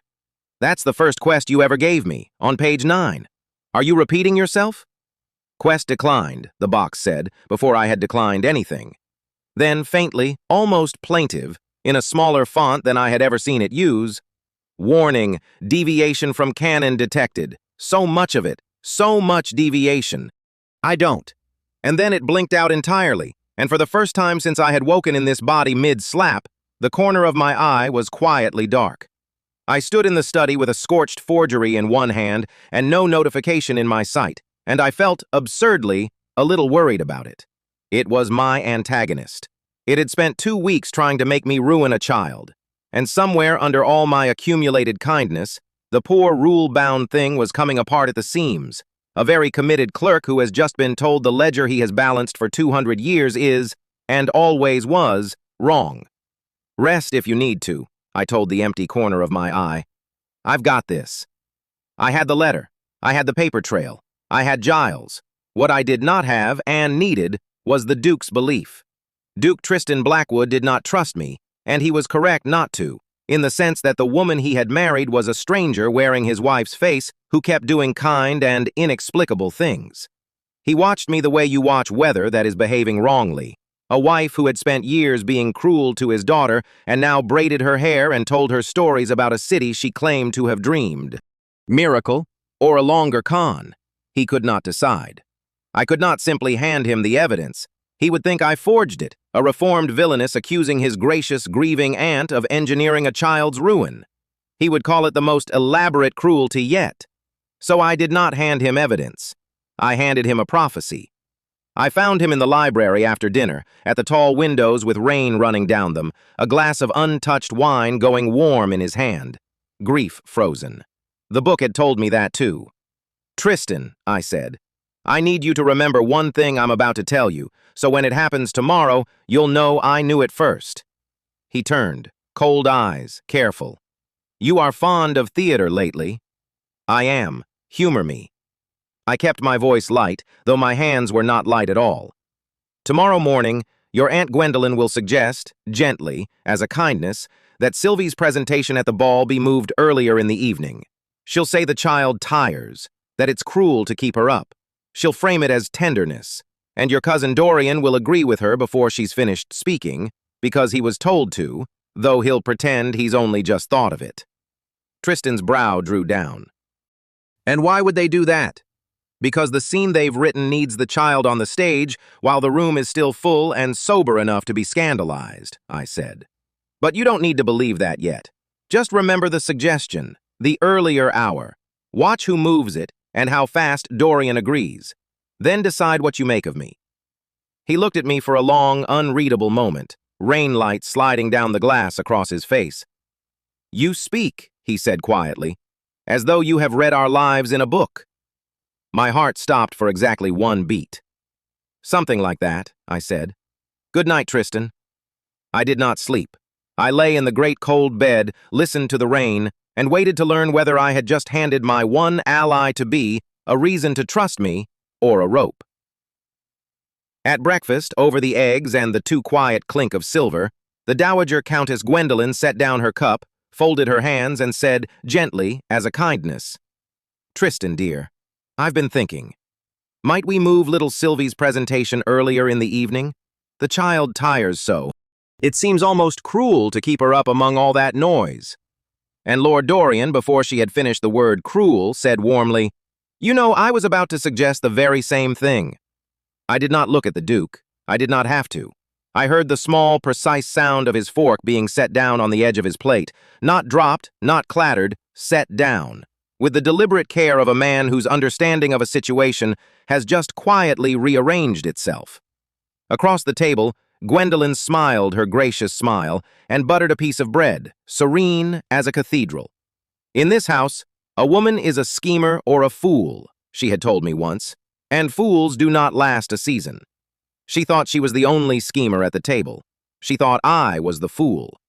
I picked up my own cup, and over the rim of it, for the first time, I met the Duke's eyes. He was already looking at me, and in his face was not warmth yet. Tristan did not give warmth cheaply, and I did not blame him, but something colder and, at that moment, more valuable than warmth. Belief. The narrow, wary, opening crack of it. Pass, I wrote in the ledger no one can read. Late. Wary. But he moved the fork. I found Sylvie in the nursery that afternoon, at the window seat, watching the rain. She was small for 9, all elbows and enormous eyes with her mother's dark hair. She had a heel of bread in her lap. She still hoarded bread. 2 weeks of full plates had not yet convinced the animal part of a starved child that the plates would keep coming, and every time I saw the hidden crust, it broke my heart further open. Sylvie, I said, and sat beside her, careful, the way you sit beside a wild thing you don't want to startle. You look worried, she said. Then, quickly, watching my face for the storm, I didn't do anything. I know you didn't. I took a breath. I need to tell you something, and I need you to be braver than a girl your age should have to be. Can you do that? She nodded, solemn as a little judge. There are people in this house, I said carefully, who are going to try to hurt you. Not your body, never that, but your name. Tomorrow at the ball, they're going to try to tell a lie about you in front of everyone. A cruel, clever lie, dressed up in a letter that isn't really yours. Her face went white and still and old.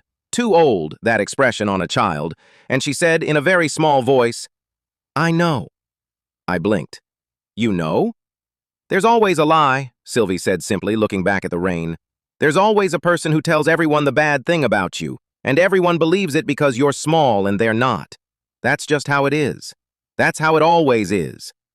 She picked at the crust of bread. You get used to it. You go somewhere small inside and wait for it to be over. And there it was. The whole tragedy of the book, spoken in a child's flat little voice. The terrible learned patience of a girl who had been handed her part so long ago she no longer remembered being cast. That's just how it is. That's the sentence the system believed. That's the sentence the whole province had agreed to. A story stays a tragedy, I thought, only as long as everyone agrees to play the part they were handed. I put my hat over her small cold one on the bread. Not this time, I said. This time, when they tell the lie, I'm going to be standing right there with the truth in my hand, in writing, and I am going to take it apart in front of every single person in that room until there's nothing left of it.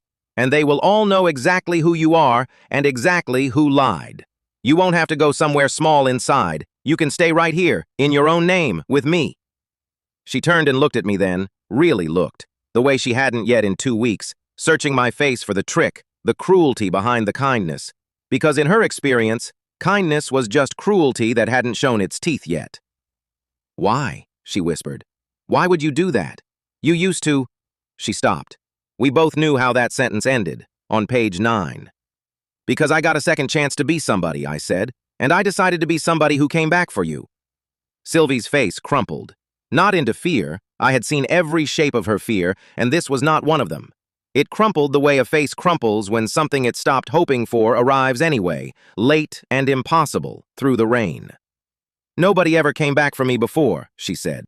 And then this small, brave, hoarding, over-old child dropped her heel of bread and put her thin arms around my neck and held on the way you hold the one plank in a whole ocean. And I held her, and did not cry, because one of us had to be the grown-up. And it turned out being the grown-up was the thing I had crossed a whole world and a whole death to learn how to do. The box tried to appear. It got one syllable out, flickered, and quietly gave up. Not now, I whispered into the child's hair. I'm busy. Sylvie, I wrote later when my hands were steady, pass. Not because she is good, though she is. Pass because she risked hoping again. That is the bravest thing in this whole book, and she is 9, and she did it anyway. That night, the system came back. I was at my window going over it all one last time, the true letter, the paper accounts, the scorched draft, Giles's chain of proof, the Duke's opened crack of belief, the child's borrowed courage. Tomorrow, the ball. Tomorrow, the stage of the original tragedy, lit and dressed and waiting, the whole province filing in to watch a girl be destroyed.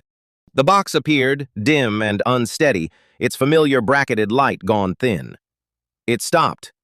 I waited. When it spoke again, it did not sound like the smug notification that had greeted me over a raised hand 2 weeks ago. It sounded, if a rule can sound like anything, tired. And under the tired, something I had never heard from it. Something almost like wonder. I cannot find the quest, it said. I have searched the canon. The scene is written. The girl is to be destroyed at the ball. It is on the page. I can see the page. But every time I reach for the quest to give you, the words are different. There is writing in the margins, in a hand I do not recognize. Whose hand is in my margins? I looked at the trembling little box and felt something I had absolutely not budgeted for in a war against my antagonist. Tenderness. Mine, I said gently. The hand in your margins is mine. I've been rewriting it.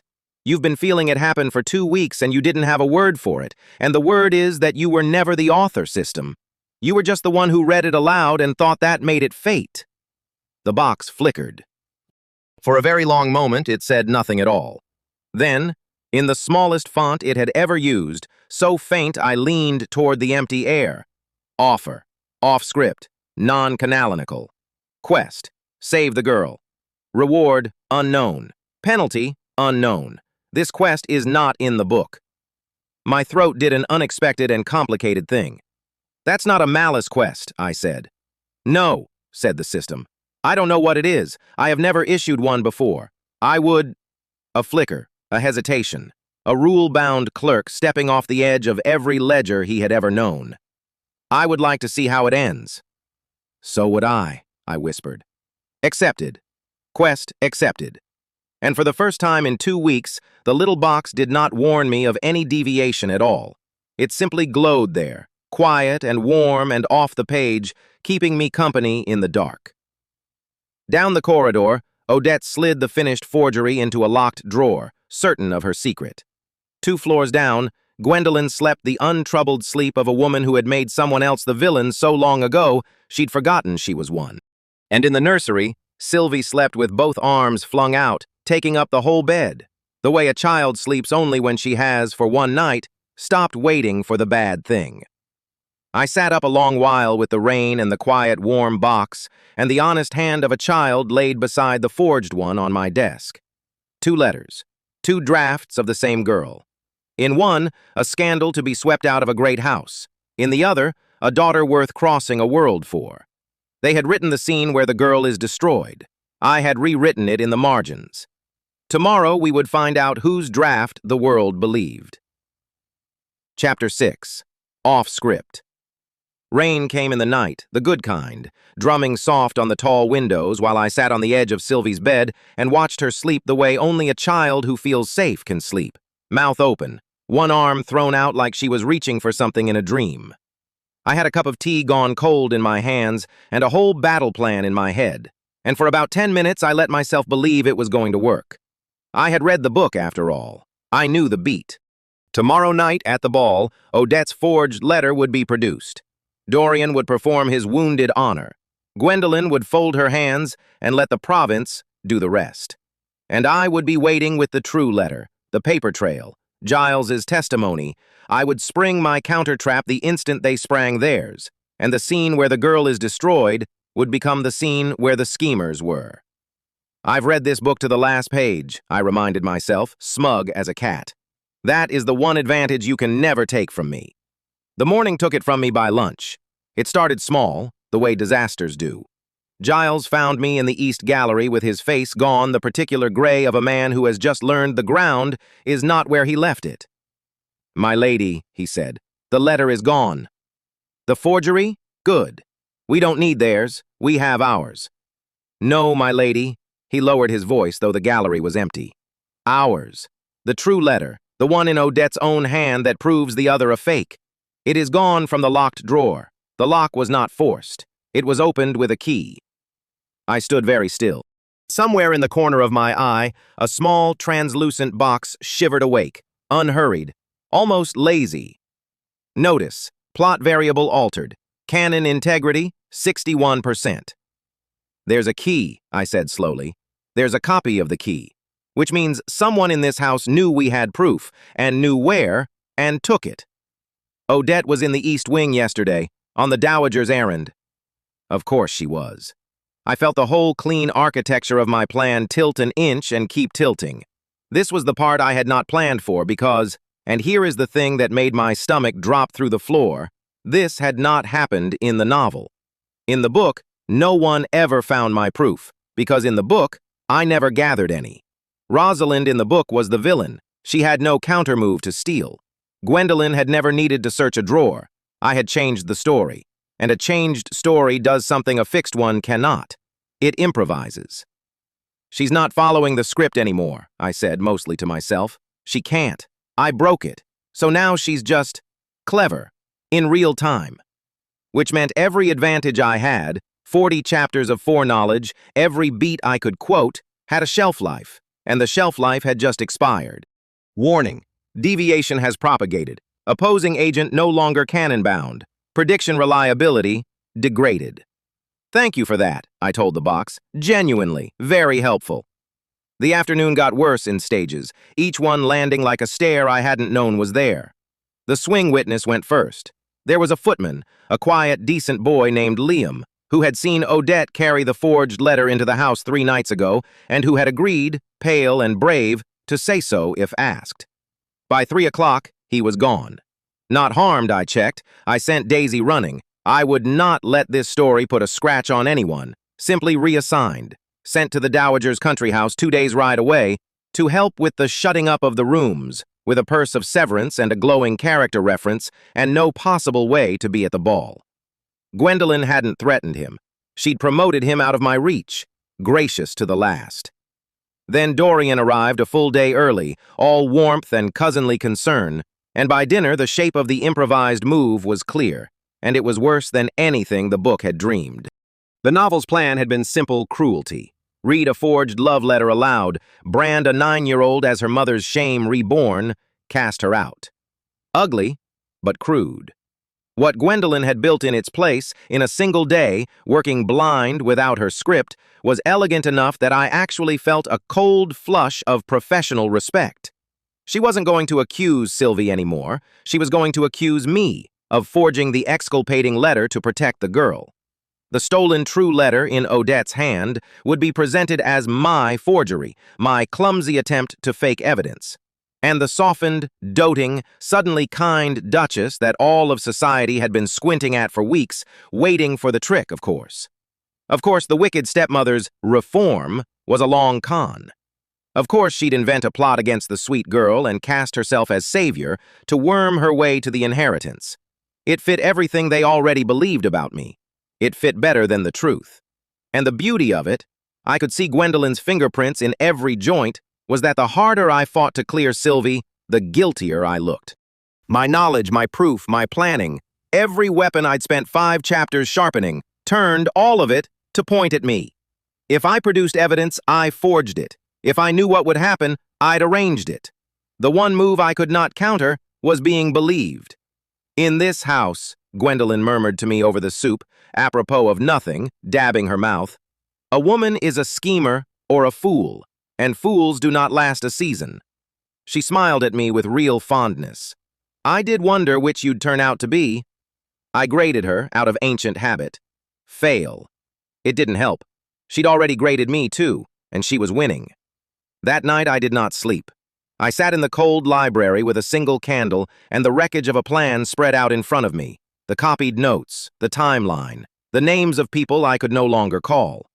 Rain again on the windows, less friendly now, and somewhere past 2 in the morning, when my eyes were sandpaper and my hope was a coal gone nearly black, the system came to make me its offer. It did not arrive lazy this time. It arrived gentle, which was worse. Tomorrow, at the ball, play the part you were written to play. One night. Denounce the girl. Read the letter. Let the story close as authored. Reward, 5,000 malice. Full vitality restoration. Canon integrity, 100%. Penalty for refusal, fate penalty. Full weight of the authored ending applied to you. And under it, quieter, in smaller letters, the part designed to actually land. Note. In every version of this story, the stepmother is destroyed. You cannot prevent that outcome. You can only choose whether the girl is destroyed with you or spared. Except, and Rosalind survives, comfortable, restored, alive. The tragedy takes only the child as written. Decline, and it takes you both for nothing. I read it 3 times. I am not going to pretend I didn't. I was so tired. Not ballroom tired, bone tired. The specific exhaustion of a person who has spent an entire life giving and being taken from and being told gently, always so gently, that this was simply what she was for. Kira tired. The system had done its research on me. It knew exactly which door to knock on. It wasn't offering me evil. It was offering me rest, survival, a soft place to land after weeks of throwing my body in front of a runaway story. All I had to do was stop. And it wasn't even lying, that was the thing. It was probably right.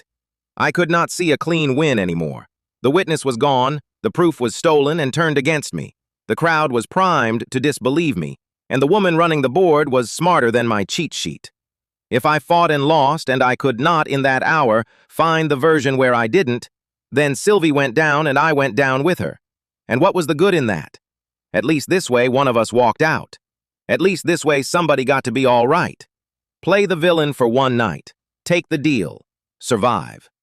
I put my head down on the cold library table and I stayed there in the dark, and I did the math of it over and over, and every time it came out the same ugly way, and I hated it, and I nearly said yes. Then I heard a small sound in the doorway. Sylvie, barefoot, in her nightdress, hair a wreck, holding the stub of her own candle. She'd had the dream again, the one where the walls move, and she'd done a thing she had never once done in the novel and had only just learned she was allowed to do. She'd come to find me. "I couldn't sleep," she whispered, "and then I thought, you'd be awake." Like it was the most natural fact in the world, like it was safe. She climbed up onto the bench beside me without asking, because she had finally stopped asking permission to exist, and she leaned her whole small weight against my arm and she said, "You always come back. Nobody ever came back for me before, but you always do." The smell of her hair, that's what undid me in the end. Not a speech, the warm, ordinary smell of a child's hair, trusting me in the dark. And I thought about a different child, a long time ago, in a different world, who used to lie awake doing exactly this math, who has to be all right, and does it get to be me, and who learned very early that the answer was no, it does not get to be you. You are the one who gives, and no one is coming to the doorway at 2 in the morning to lean their weight against your arm. Nobody had ever chosen Kira, not once. She had been the safe place other people landed on, and no one had ever thought to be one for her. I looked at the glowing box still hanging in the air, patient, reasonable, offering me the exit. And I finally understood what I'd been getting wrong.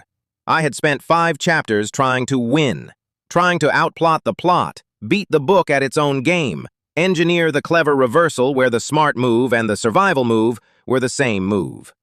I'd treated it like a puzzle with a correct answer, and I'd been so proud of my foreknowledge, my leverage, my ledger. And the system had finally found the one offer that puzzle logic couldn't refuse, because on the puzzle's own terms, taking the deal was correct. Survive. Cut your losses. It's only rational. But this had never been a puzzle, and I was done trying to win it. I reached up and I brushed the box aside like a cobweb, and I said out loud in the dark, to the system and to the whole authored weight of that miserable little novel, "No." "No what?" murmured Sylvie, half asleep. "Nothing, love. Go back to sleep. I've got it."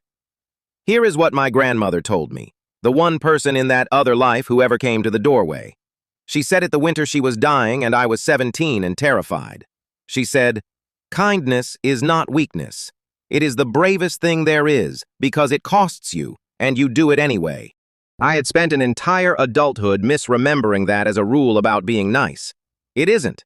It's a rule about cost.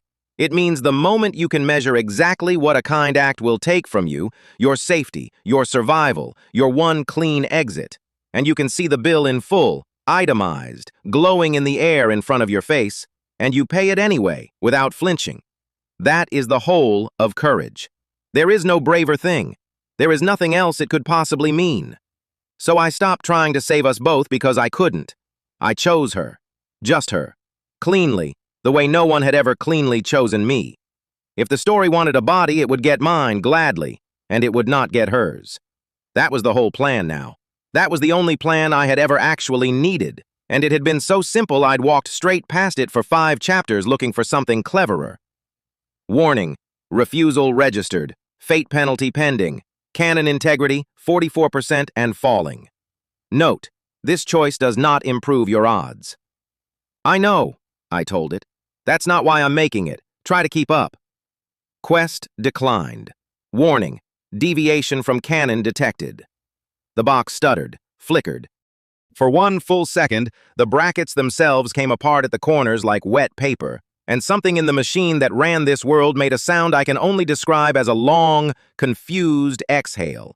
The sound of a script encountering for the first time a variable it had no equation for. A woman who could see the price and paid it on purpose. Then it steadied. But it had blinked. I had felt the whole cold engine of the tragedy blink. I picked Sylvie up, carried her back to bed, tucked the blanket to her chin, and then I did not sleep at all, because I had a very different thing to do now than win. I had a knight to build. If the trap couldn't be clever, it would have to be true, and it would have to be theirs, not mine. Every weapon I owned had been poisoned. Gwendolyn had made sure that anything with my fingerprints on it read as forgery. Fine. Then I would touch none of it. I would build a trap where every piece of proof came from someone she couldn't paint as my creature, and I would arrange for her to spring it herself. I woke Giles before dawn. "The true letter is gone," I said, "so we stopped needing it." Odette forged the letter, yes, but she also forged the character reference that packed our witness off to the country. Same hand, same afternoon. She was in a hurry. Hurried people repeat themselves. I set down the one thing I did still have, the copy of the reference letter Liam had been given, which the poor boy, bless him, had handed to Daisy on his way out the door because he thought her ladyship ought to have it. Odette's slant on the R's. Odette's ugly little flourish on the capital M. This came from Liam, not from me. It never touched my drawer. She can't call it my forgery. It praises the man she was trying to remove. Why on earth would I forge that? Giles looked at it a long moment. Then, dry as ever, "The Dowager taught the girl to write, you know, years ago. Odette's hand is Gwendolyn's hand, softened. Anyone who ever saw the Dowager's correspondence would know it on sight." I stared at him. "Giles, how many people in that ballroom have seen the Dowager's correspondence? Half the province owes her money, my lady, or has been threatened by her over it, in writing." Pass, I thought. Oh, Giles, pass, pass, pass. Then the Duke. I did not go to Tristan with proof, because proof was the poisoned thing. I went to him with the truth, and let him choose whether to believe it, which is a much more dangerous way to do it, and the only way that would hold. I found him in the gray light before the household stirred, and I told him everything, the real plot, the aunt behind it, the stolen letter, tonight's ambush, and the deal I'd been offered in the dark and refused. All of it, including the part where I could not promise to win and might well be ruined by nightfall, and had chosen his daughter over my own skin anyway, and would choose her again. He was quiet for a long time. He is a quiet man. The novel mistook it for coldness. It isn't. It's a man who was lied to for years by someone he trusted and learned to hold his own counsel like a shield. "Everyone told me," he said at last, "that you had a scheme. My aunt most of all. She's been very patient about telling me, for weeks."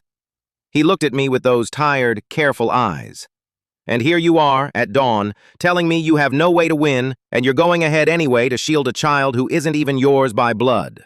That is the worst scheme I have ever heard." "It's not a scheme," I said. "That's the entire point. That's the one thing she'll never see coming, because she can't schedule it. I'm not doing the profitable thing. There's no room in her arithmetic for a person who just won't sell the kid." Something in his face moved, some long frozen thing beginning, very slightly, to thaw. "No," he agreed softly, "there isn't." And then, "What do you need me to do?" "Nothing clever," I said. "Just be her father in front of everyone. When the moment comes, don't defend me, defend her. Let them watch you choose her too. That's a thing your aunt cannot forge, cannot steal, and cannot buy a footman to carry off to the country. A father's word." I paused. "And when I ask you a question in that ballroom, in front of all of them, about a letter, trust me, and answer true." Last and most, Sylvie herself. This was the part I hated, but a trap made only of grown-ups shielding her would prove nothing. Gwendolyn would say I'd coached the child, puppeted her, and she'd be believed, because that is exactly the sort of woman they all still thought I was. The only voice in that room Gwendolyn could not paint as mine was Sylvie's own. And the only way it stayed truly hers was if it was truly hers. So in the morning, I sat that 9-year-old down, and I did not tell her what to say. I told her the truth of what was coming, plainly, the way no one had ever leveled with her about anything. That tonight, cruel people were going to try to tell a story about her, a false one, in front of everyone to send her away. That I was going to try to stop them, that I might fail. And that if, in that room, she felt brave enough to say one true thing in her own voice, not mine, it might matter more than everything the grown-ups did. "What true thing?" she whispered. "I don't know yet, love. You'll know. It'll be the thing you're most afraid to say out loud."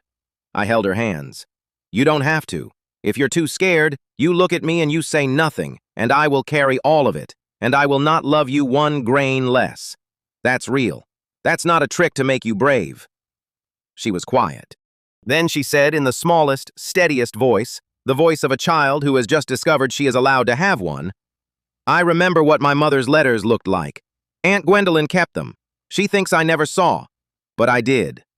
A breath. I'd know if one was fake. I closed my eyes. Somewhere in the air, faint and fraying, a box flickered and could not decide what number to show.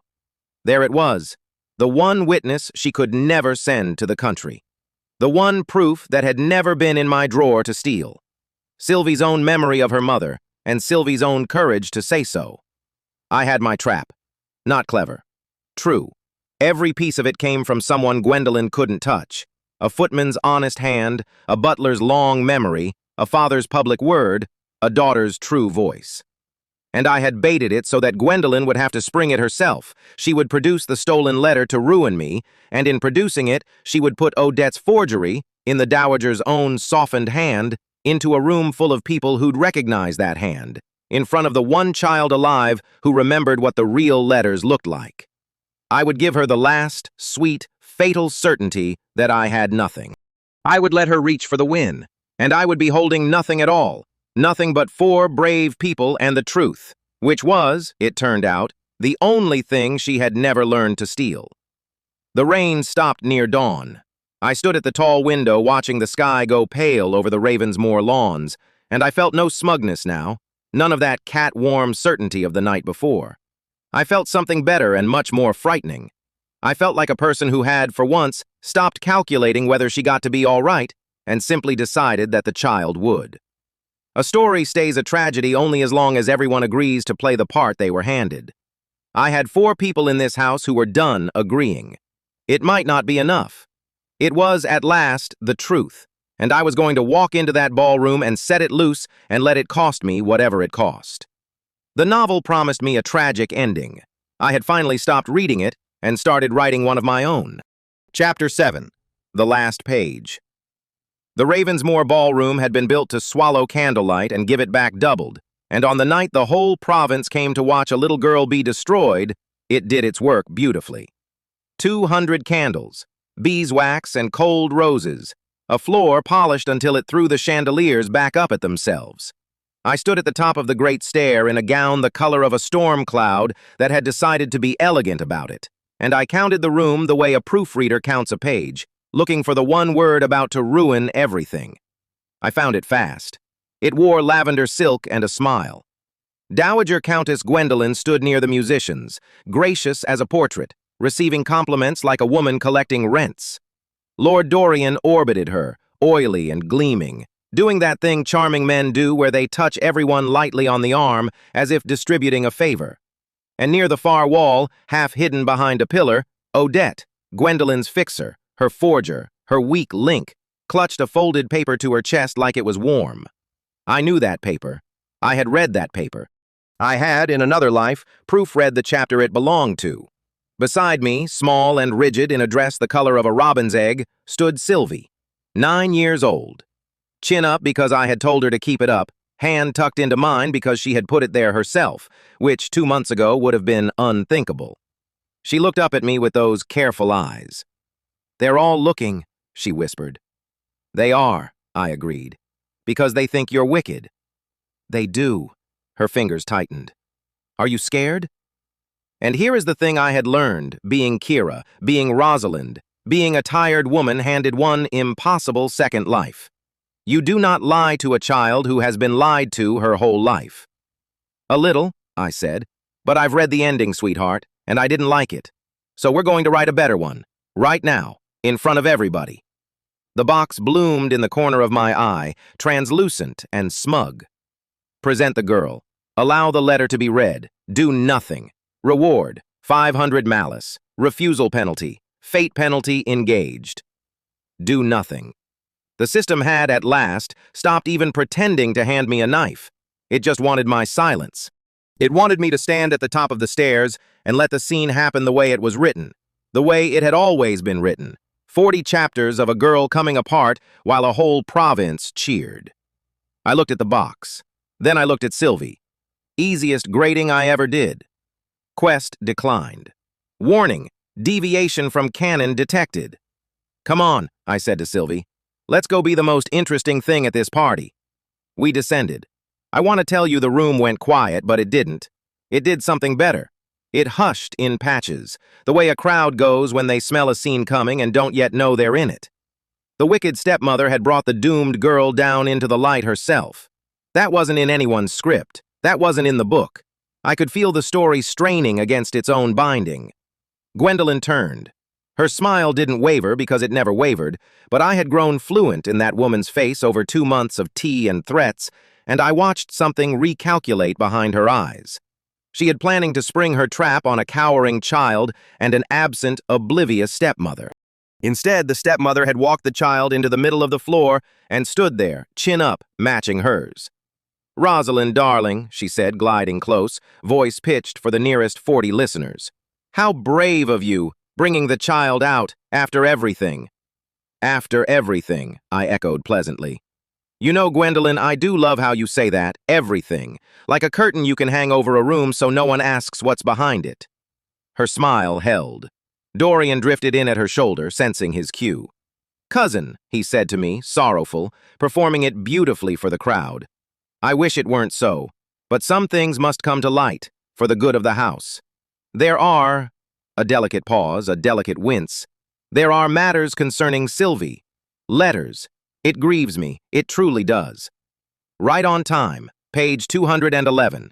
He even did the wince.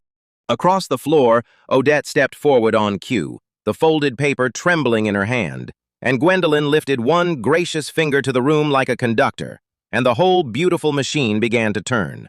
The machine that would read a forged letter aloud in front of the entire province. A letter in a child's hand confessing to a shameful, ruinous, secret arrangement. Proof that the Ravensmoor heiress was disgraced, unfit, a thing to be cast out and quietly replaced by a more convenient cousin. I knew every word of that letter. I had proofread it in a coffee-stained paperback in a life that felt 1,000 years away.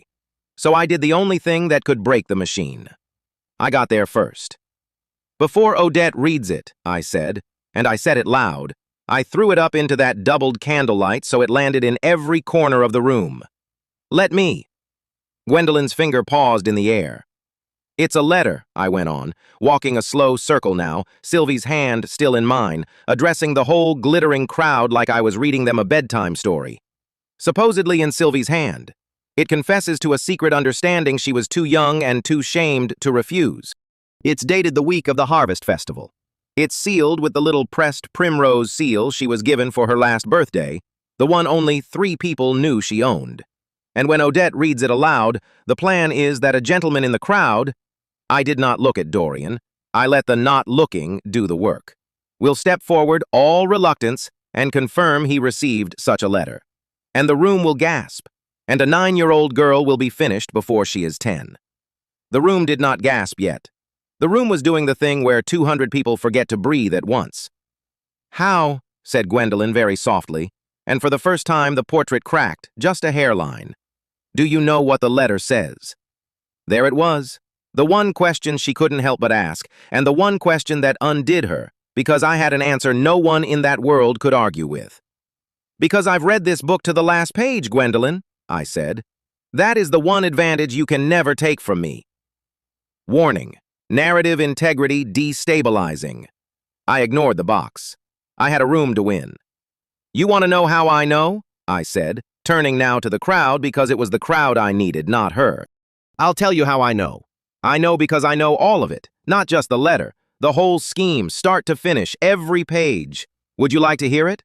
I promise it's a better story than the one they were about to sell you." And I told them. I told them the way you tell a story to a child who's afraid of the dark, steady, warm, unhurried, taking all the fear out of it by naming every shape in the room. I told them how it began, that the House of Ravensmoor had one legitimate heiress, one small girl standing right here in a robin's egg dress, and that everything the family owned would one day be hers. I told them how inconvenient that was for certain people, how a girl cannot be simply taken from. That's crude. That's the sort of thing that gets noticed. but a girl can be made unfit, disgraced, written out, and how the safest way to disgrace a girl is to make sure everyone is already watching someone else be wicked, so that when the ugliness comes, they blame the villain they've been trained to hate. That was my part, I said. I was the villain you were trained to watch, the wicked stepmother. The one everyone in this province has despised for 2 years without ever once asking who told you to. I let that sit. Somebody made me the monster in the front of the book so you'd never turn to the back and find out who was actually holding the pen. Stop. Reassert canon. Reward. 1,000 malice. Stop. Reassert canon. Reward. 2,000 malice. The numbers were climbing. The system was panicking. Somewhere in its rule-bound little heart, it could feel the page tearing, and it was throwing money at me to sew it back up. I flicked the boxes away like gnats and kept going. Here is the letter, I said, beat by beat, before Odette ever unfolds it. It's dated Harvest Week, when Sylvie was documented by 4 separate servants to be sick in bed with a fever and unable to hold a pen. It uses the primrose seal, which Sylvie lost 6 weeks ago, and which was found, curiously, in a certain lady's maid's sewing box. And the hand, the child's careful, looping hand, is very good. Really, whoever forged it studied hard. I turned. Didn't you, Odette? Odette went the color of the tablecloth. Because the trouble with forging a child's hand, I said gently, almost kindly, because she was the weak link and weak links break soft, is that you can copy the letters, but you can't copy the mistakes. Sylvie makes her lowercase e backwards, always has. It drives her tutor mad. Every genuine thing that girl has ever written has a backwards e in it. I held out my free hand to the room. The letter in Odette's fist doesn't, because Odette doesn't make that mistake, so she didn't copy it. Read it. Read it aloud, Odette, and show the whole province a confession written by a hand that isn't Sylvie's at all. Odette did not read it. Odette's arm dropped like a cut string, and the paper fell, and this is the part I could never have scripted, the part that made 2 months of tea and threats worth it. A footman near the wall, a boy of maybe 16, said, into the enormous silence, "I saw her writing it, milady. 3 nights past, in the small library. I thought it was letters for the Countess. She had a page of the young Mrs. copybook open beside her, copying." Pass, I thought. Oh, well done, you brave boy. Pass. Gwendolen recovered first, because Gwendolen always recovered first. That was her whole terrible gift. "This is a performance," she announced, gracious and glittering and lethal, sweeping the room with her gaze. "A desperate theatrical performance by a woman who has, as we can all plainly see, lost her wits along with her cruelty. Sentiment has rotted her mind. In this house, a woman is a schemer or a fool, and fools do not last a season." She had used that line on me in a dozen scenes. She meant it as a lid. I picked it up and handed it back to her with the truth inside. "You're right," I said. "She's a schemer or a fool. So let's find out which one you are." I reached into the seam of my storm gray gown, where Giles, dry, loyal, marvelous Giles, had sewn a pocket that morning, and I drew out my own papers, a small, damning sheaf of them. "The real letters," I said, lifting them. "Odette's, in Odette's own hand, to the Countess. Instructions for what to forge and when. A bill of sale for a primrose seal, matching Sylvie's, commissioned 2 months ago and paid for out of the Dowager's private account. I have the ledger line. Giles copied it. Giles has run this house for 30 years and knows exactly which drawer everything lives in. And this. I turned this one so the candlelight caught it. A note in Lord Dorian's own charming hand, agreeing to step forward at the appropriate moment to confirm receipt of the girl's confession. He even signed it. He signs everything. It's a weakness of the very vain." Dorian made a sound like a man swallowing a stone. "I told you I'd read the book," I said to the room. "I didn't tell you I'd also brought the footnotes." I went through them one at a time, unhurried, the way you turn pages for someone who's fallen behind. The seal, page 1. The ledger line, page 2. I read the figure aloud, the exact coin spent on a forger's tool, and watched 100 noble faces do the arithmetic of who in this room had that kind of private money and that kind of private reason.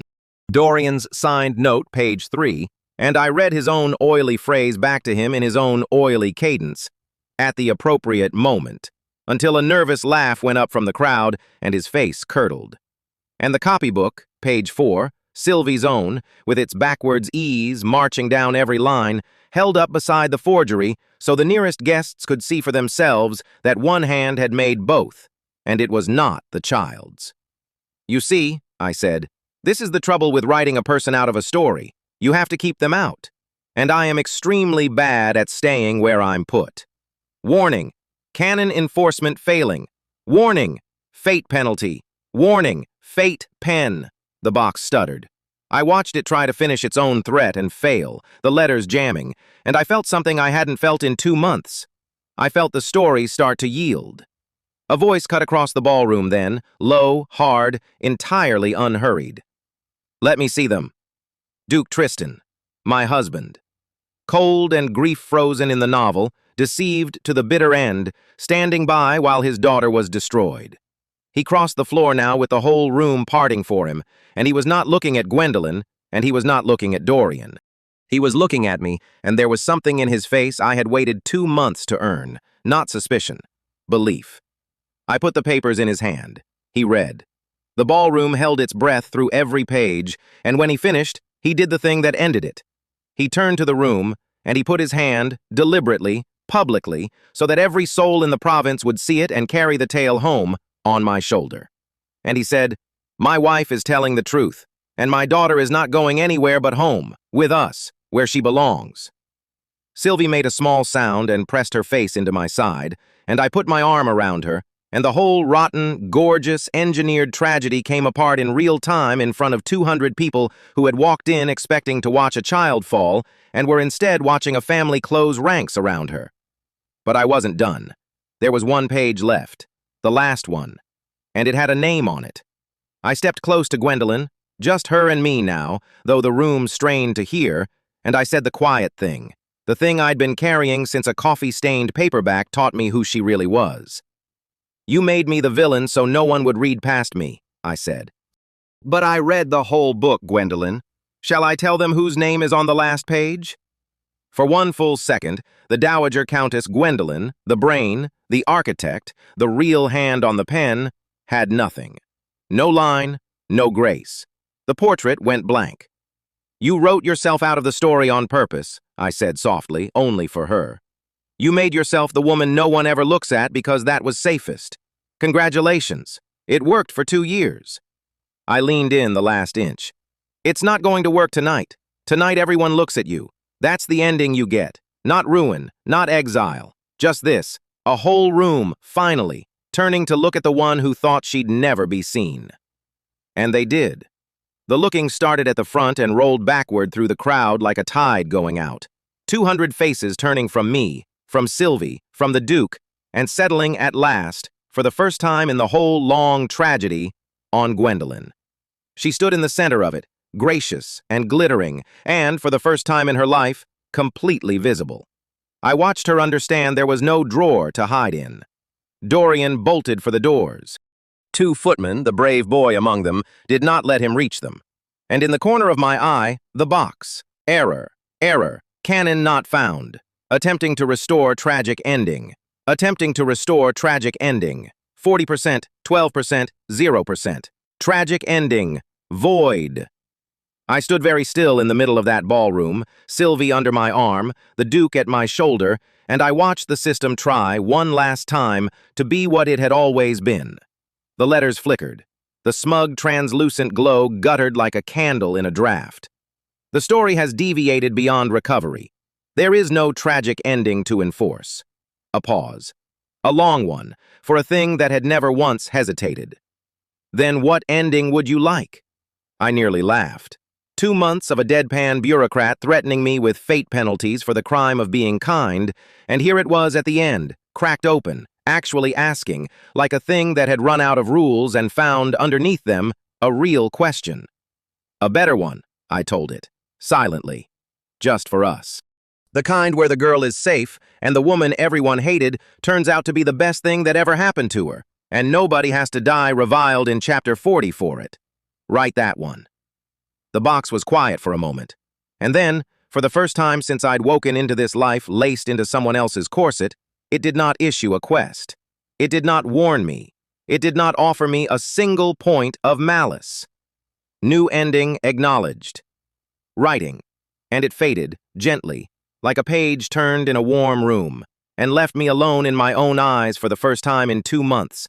No glow, no ledger, no smug, corner-of-the-eye companion. Just a ballroom, and a child holding on to me, and a man who'd chosen to believe me, and 200 people learning all at once that they'd spent 2 years hating exactly the wrong woman. The musicians, bless them, did not know what to do, so they started to play. Someone near the front began, tentatively, to applaud, and then it caught. And the room that had come to watch a girl destroyed was suddenly, absurdly, applauding the wicked stepmother of Ravensmoor. Sylvie looked up at me, her face wet and shining. "You came back for me," she whispered. "In front of everyone." "Always in front of everyone," I said, "especially in front of everyone." And then she did the bravest thing anyone did all night, braver than the footman, braver than me. She let go of my hand, and she turned to face the 200 people who had come to watch her ruined. This 9-year-old girl who had spent her whole life learning to flinch, and she lifted her chin the way I'd taught her, and she said, in a voice that only shook a little, "My name is Sylvie Ravensmoor, and she is my mother, not the one the story gave me, the one who stayed. I have kept a private ledger this whole borrowed life, grading everyone by how they treated the ones who couldn't fight back. I stopped keeping it right about then. Some things you don't grade, some things you just witness and carry. My grandmother used to say that kindness is not weakness, that it is the bravest thing there is, because it costs you, and you do it anyway. I heard it now, in a candlelit ballroom in a book I was busy rewriting, out of the mouth of a child who had learned it from me, which meant it had never once been lost. It had only been waiting for someone stubborn enough to say it out loud in front of everyone. "Especially in front of everyone," I said again, softer, and I meant it as a promise. And Sylvie took my hand back, and we stood there together while the room made up its mind about us. A story stays a tragedy only as long as everyone agrees to play the part they were handed.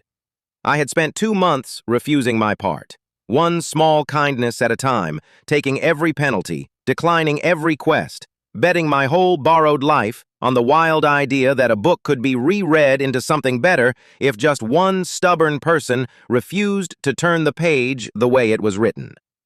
I looked around the ballroom, at Sylvie, safe, at Tristan, mine somehow, improbably, warmly mine, at Giles dabbing his eyes and pretending it was the candle smoke, at Gwendolyn, finally, terribly seen, at a whole province in the middle of changing its mind about me. They had cast me as the worst villain the story ever had. In one night, in front of everyone, I had become the best thing that ever happened to it. Chapter 8. The Ending We Wrote. The magistrates arrived at Ravensmoor 3 days after the ball, in a carriage so grimly official it made the crows on the gateposts look festive. I met them in the great hall with a pot of tea and a stack of evidence tall enough to prop a door. Giles stood at my shoulder in his best coat, holding the ledger of forged letters the way another man might hold a winning hand at cards, which, in a sense, it was. Daisy hovered near the stairs, pretending to dust a banister that hadn't needed dusting since the previous king, listening with her whole small heart. I had imagined this moment as triumph, sweeping through it like the heroine of a better book, delivering the comeuppance in ringing tones. What I actually felt, watching the magistrate hold the first forged letter to the light, was tired. And underneath the tired, something warmer, the feeling of a house that had been holding its breath for years, finally letting it out. Justice, it turns out, is mostly paperwork. No one tells you that. "This seal," the magistrate said, tapping the wax, "is a forgery of the Ravensmoor crest. And this hand," he laid a second letter beside it, and the household inventory Odette had signed her real name to 100 times over, "is the same in both. Whoever wrote the lies wrote the laundry lists. Careless." "She was told she was invisible," I said. "People get careless when they believe no one will ever look." The magistrate glanced up at me then, and I watched him do the recalculation everyone in the province had been doing for 3 days, reconciling the woman in front of him with the wicked Duchess of Ravensmoor from all the stories. The one who struck her stepdaughter. The one, the stories now had to admit, who had stood up in a crowded ballroom and torn a decade-long scheme to ribbons to save a 9-year-old girl. Reputations are heavy things to turn around, but they do turn. No quest available. I had almost gotten used to the silence where the system's voice used to be. 3 days, and it had not asked me to strike anyone, ruin anyone, or humiliate anyone. It just floated in the corner of my vision, pale and uncertain, like a lamp someone had forgotten to blow out at dawn. I'll come back to it. It had a great deal to say at the end. They found Gwendolyn in the East Solarium, arranging lilies. I know how that sounds, but that was the terrible, ordinary truth of the Dowager Countess Gwendolyn. She was always doing something perfectly graceful, while the wicked thing happened 3 rooms away, by other hands, on her instruction. Even at the end, she was cutting stems at a clean diagonal, and the light fell on her silver hair, and she looked exactly like what the province had always taken her for. A grand old lady, harmless, the one no one ever looked at. She did not stand. She finished the arrangement first, a small, deliberate insult, the last one she had left, and only then turned to me with that gracious, glacial smile I had learned to read like a page. "I suppose you've come to gloat," she said. "No," I said, and meant it. "I've come to tell you what happens now. You always liked knowing the plot first. Consider it a courtesy between professionals." Something flickered behind her eyes. She had never worked out how I always seemed 1 page ahead. She would die not knowing I'd simply read the book. "The magistrates have your letters," I said. "Odette has given her account, in exchange for not being charged as your instrument, the first sensible thing that girl has done in her life. The court will strip your title of its offices tomorrow. You keep the courtesy of your name because we are not barbarians, and a small house on the far edge of the estate because Tristan is a better person than you deserve and would not put an old woman in the road." "How generous," she said, and the acid in it could have stripped varnish. "It isn't generosity," I said. "Let me tell you what it actually is." I walked to the window. Down on the lawn, Sylvie was running. Just running, arms out, coat flying, with Daisy chasing her and Giles watching from the terrace, pretending he wasn't smiling. There was a dog now, a shaggy, undignified creature Tristan had produced the morning after the ball, with the sheepish air of a man who did not know how else to say, "I'm sorry, and I love you both." And it ran too, and Sylvie laughed, and the sound came up faint through the glass. "You made me the villain," I said, not turning around, "so no one would look at you. Put a monster where the eye naturally goes, the wicked Duchess, and no one ever glances at the quiet aunt arranging the lilies. For years it worked. You were the most powerful person in this house and the least noticed, and you needed it that way." I turned around then. "So here is your sentence, Gwendolyn. Not a cell, not a scandal you can play the tragic heroine of. You get to live, right here, close enough to watch. Every day you will see that girl grow up loved, made the true heir, her mother's name spoken in these halls again. You will see the house you tried to hollow out become warm. And you will watch it all from the one place you spent your life avoiding, the edge of the room, where nobody is looking at you anymore." Her jaw tightened, just slightly. It was the most I ever got from her. "You always said it," I went on, gently now, because there is a gentleness that cuts deeper than cruelty, and I had decided long ago which weapons I would use. In this house, a woman is a schemer or a fool, and fools do not last a season. You were so sure those were the only 2 parts. You never imagined a third. I set a fallen lily petal beside her flawless arrangement, off-center, alive. "I'm not a schemer, Gwendolyn, and I've lasted rather longer than a season. There was a page you never read." I graded her, privately, the way I'd been grading everyone since the day I woke in this body with a slap in my raised hand. Gwendolyn. A lifetime spent making sure no child in this house was ever safe so she could be powerful in the dark. Fail. But, and this surprised me, I did not enjoy writing it. There is no joy in a fail. Only the small, sober relief of a story that will not get to hurt anyone else. I left her with her flowers. She was very good at making beautiful things no one would remember. Dorian was easier, because he was never anything but a snake in a lovely coat, and snakes, when the warm rock is pulled out from under them, simply go. The disinheritance was read aloud in the same great hall by the same tired magistrate, Dorian going progressively grayer. He had been positioned his whole life to inherit Ravensmoor through Sylvie's ruin, Gwendolyn's instrument, her counterfeit hero. Without her hand on his strings and no downfall to inherit through, he was exactly what he'd always been under the tailoring, a man with no fortune, no family to claim him, and a smile that had finally stopped working on anyone. "You can't do this," he said, which is what men like Dorian always say when someone has, demonstrably, already done it. "I'm not doing anything," I said. "You did it.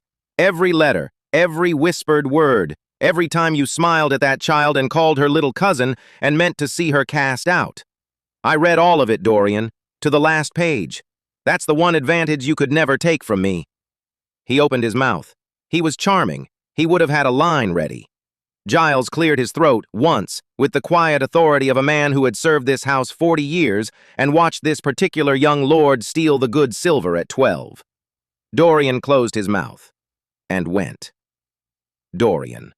A pretty face rented out to cruelty because cruelty paid better than decency. Fail, but a small, ordinary fail, the kind you forget, which for a man who wanted so badly to be the hero is the sharpest ending I had. Odette I kept for last, because she was the interesting one. She came to my sitting room the evening after her testimony, expecting, I think, to be turned out into the dark with nothing. She stood by the door in her plain gray dress, chin up, braced. She had forged the letters, planted the scandal. In the original book, she had gone down with the rest, and no one ever wondered how a person becomes a thing like that. I had wondered. Proofreaders always want to know the part the author cut. "You'll want me gone by morning, my lady," she said. "I understand. I've packed." "Sit down, Odette." She didn't. She was too frightened. So I poured her a cup of tea and set it on the table beside the chair and waited, and eventually the small human machinery of a warm cup on a cold evening did its work, and she sat. "You told the magistrate the truth," I said. "You didn't have to. Gwendolyn would have let you go down beside her without blinking, and you knew it. You could have run, burned the ledger. You handed it over. Why?" She stared into the tea. "Because of the girl," she said, so quietly I nearly missed it. "I forged a letter that said Lady Sylvie was wicked and false, and I knew it was a lie, and I did it anyway because the Dowager told me girls like me don't get a conscience, only a place. And then I watched you." Her voice caught. "I watched you crouch to that child's height, the way nobody ever crouched to mine, and I thought, she has decided to have a conscience, and she is the most powerful person in this house, and it did not cost her the place at all." I let that sit between us. "You're dismissed from your post," I said. "That much has to be true. The house can't keep the hand that forged the letters, and the province needs to see it done. But there's a cottage in the village, and the old schoolmistress is going blind and needs young eyes and a patient hand." I held her gaze. "You have both. You could teach the village girls their letters, real ones. It's a smaller life than you wanted. It's honest. And no one there will ever tell you you don't get to have a conscience." She cried then, the ugly, grateful, silent way people cry when they've spent a whole life being told they weren't allowed to. Odette. Made a weapon by someone who told her she had no choice, and who, given one honest choice at the end, chose the girl. Not a pass. Not yet. But the first true mark on the right side of the ledger, and God, it felt good to write. "The chain of kindness," my grandmother used to say, "is the only chain worth being caught in." Here is the part I did not expect to be the hardest. Sylvie's mother, the first Duchess of Ravensmoor, Tristan's late wife, had been erased. Not violently. Gwendolyn never did anything violently. Erased the way she erased everything, quietly, over years. Portraits taken down for cleaning and never rehung. Her name gone soft in the halls until Sylvie had grown up not quite sure she was allowed to say it.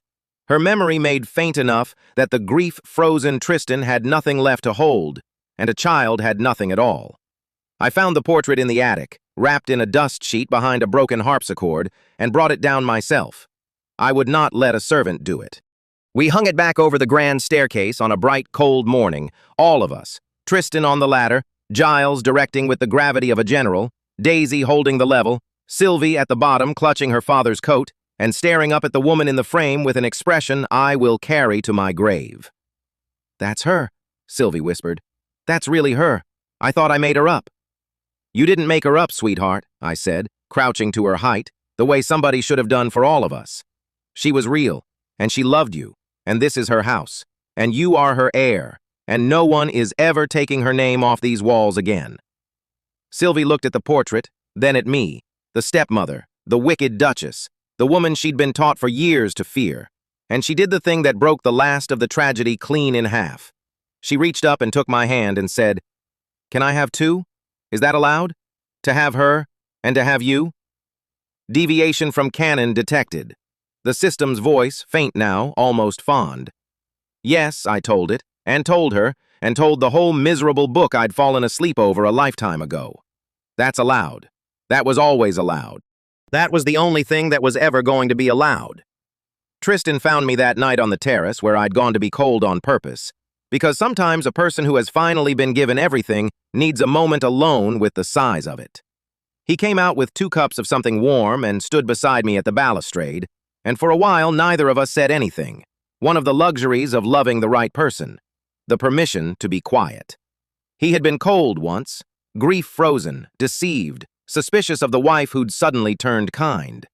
In those first weeks, he used to look at me trying to work out my angle, because in his experience, everyone in this house had one. It had taken him a long time to understand the angle was simply his daughter deserved better, and I meant to make sure she got it. Not an angle he had ever been offered.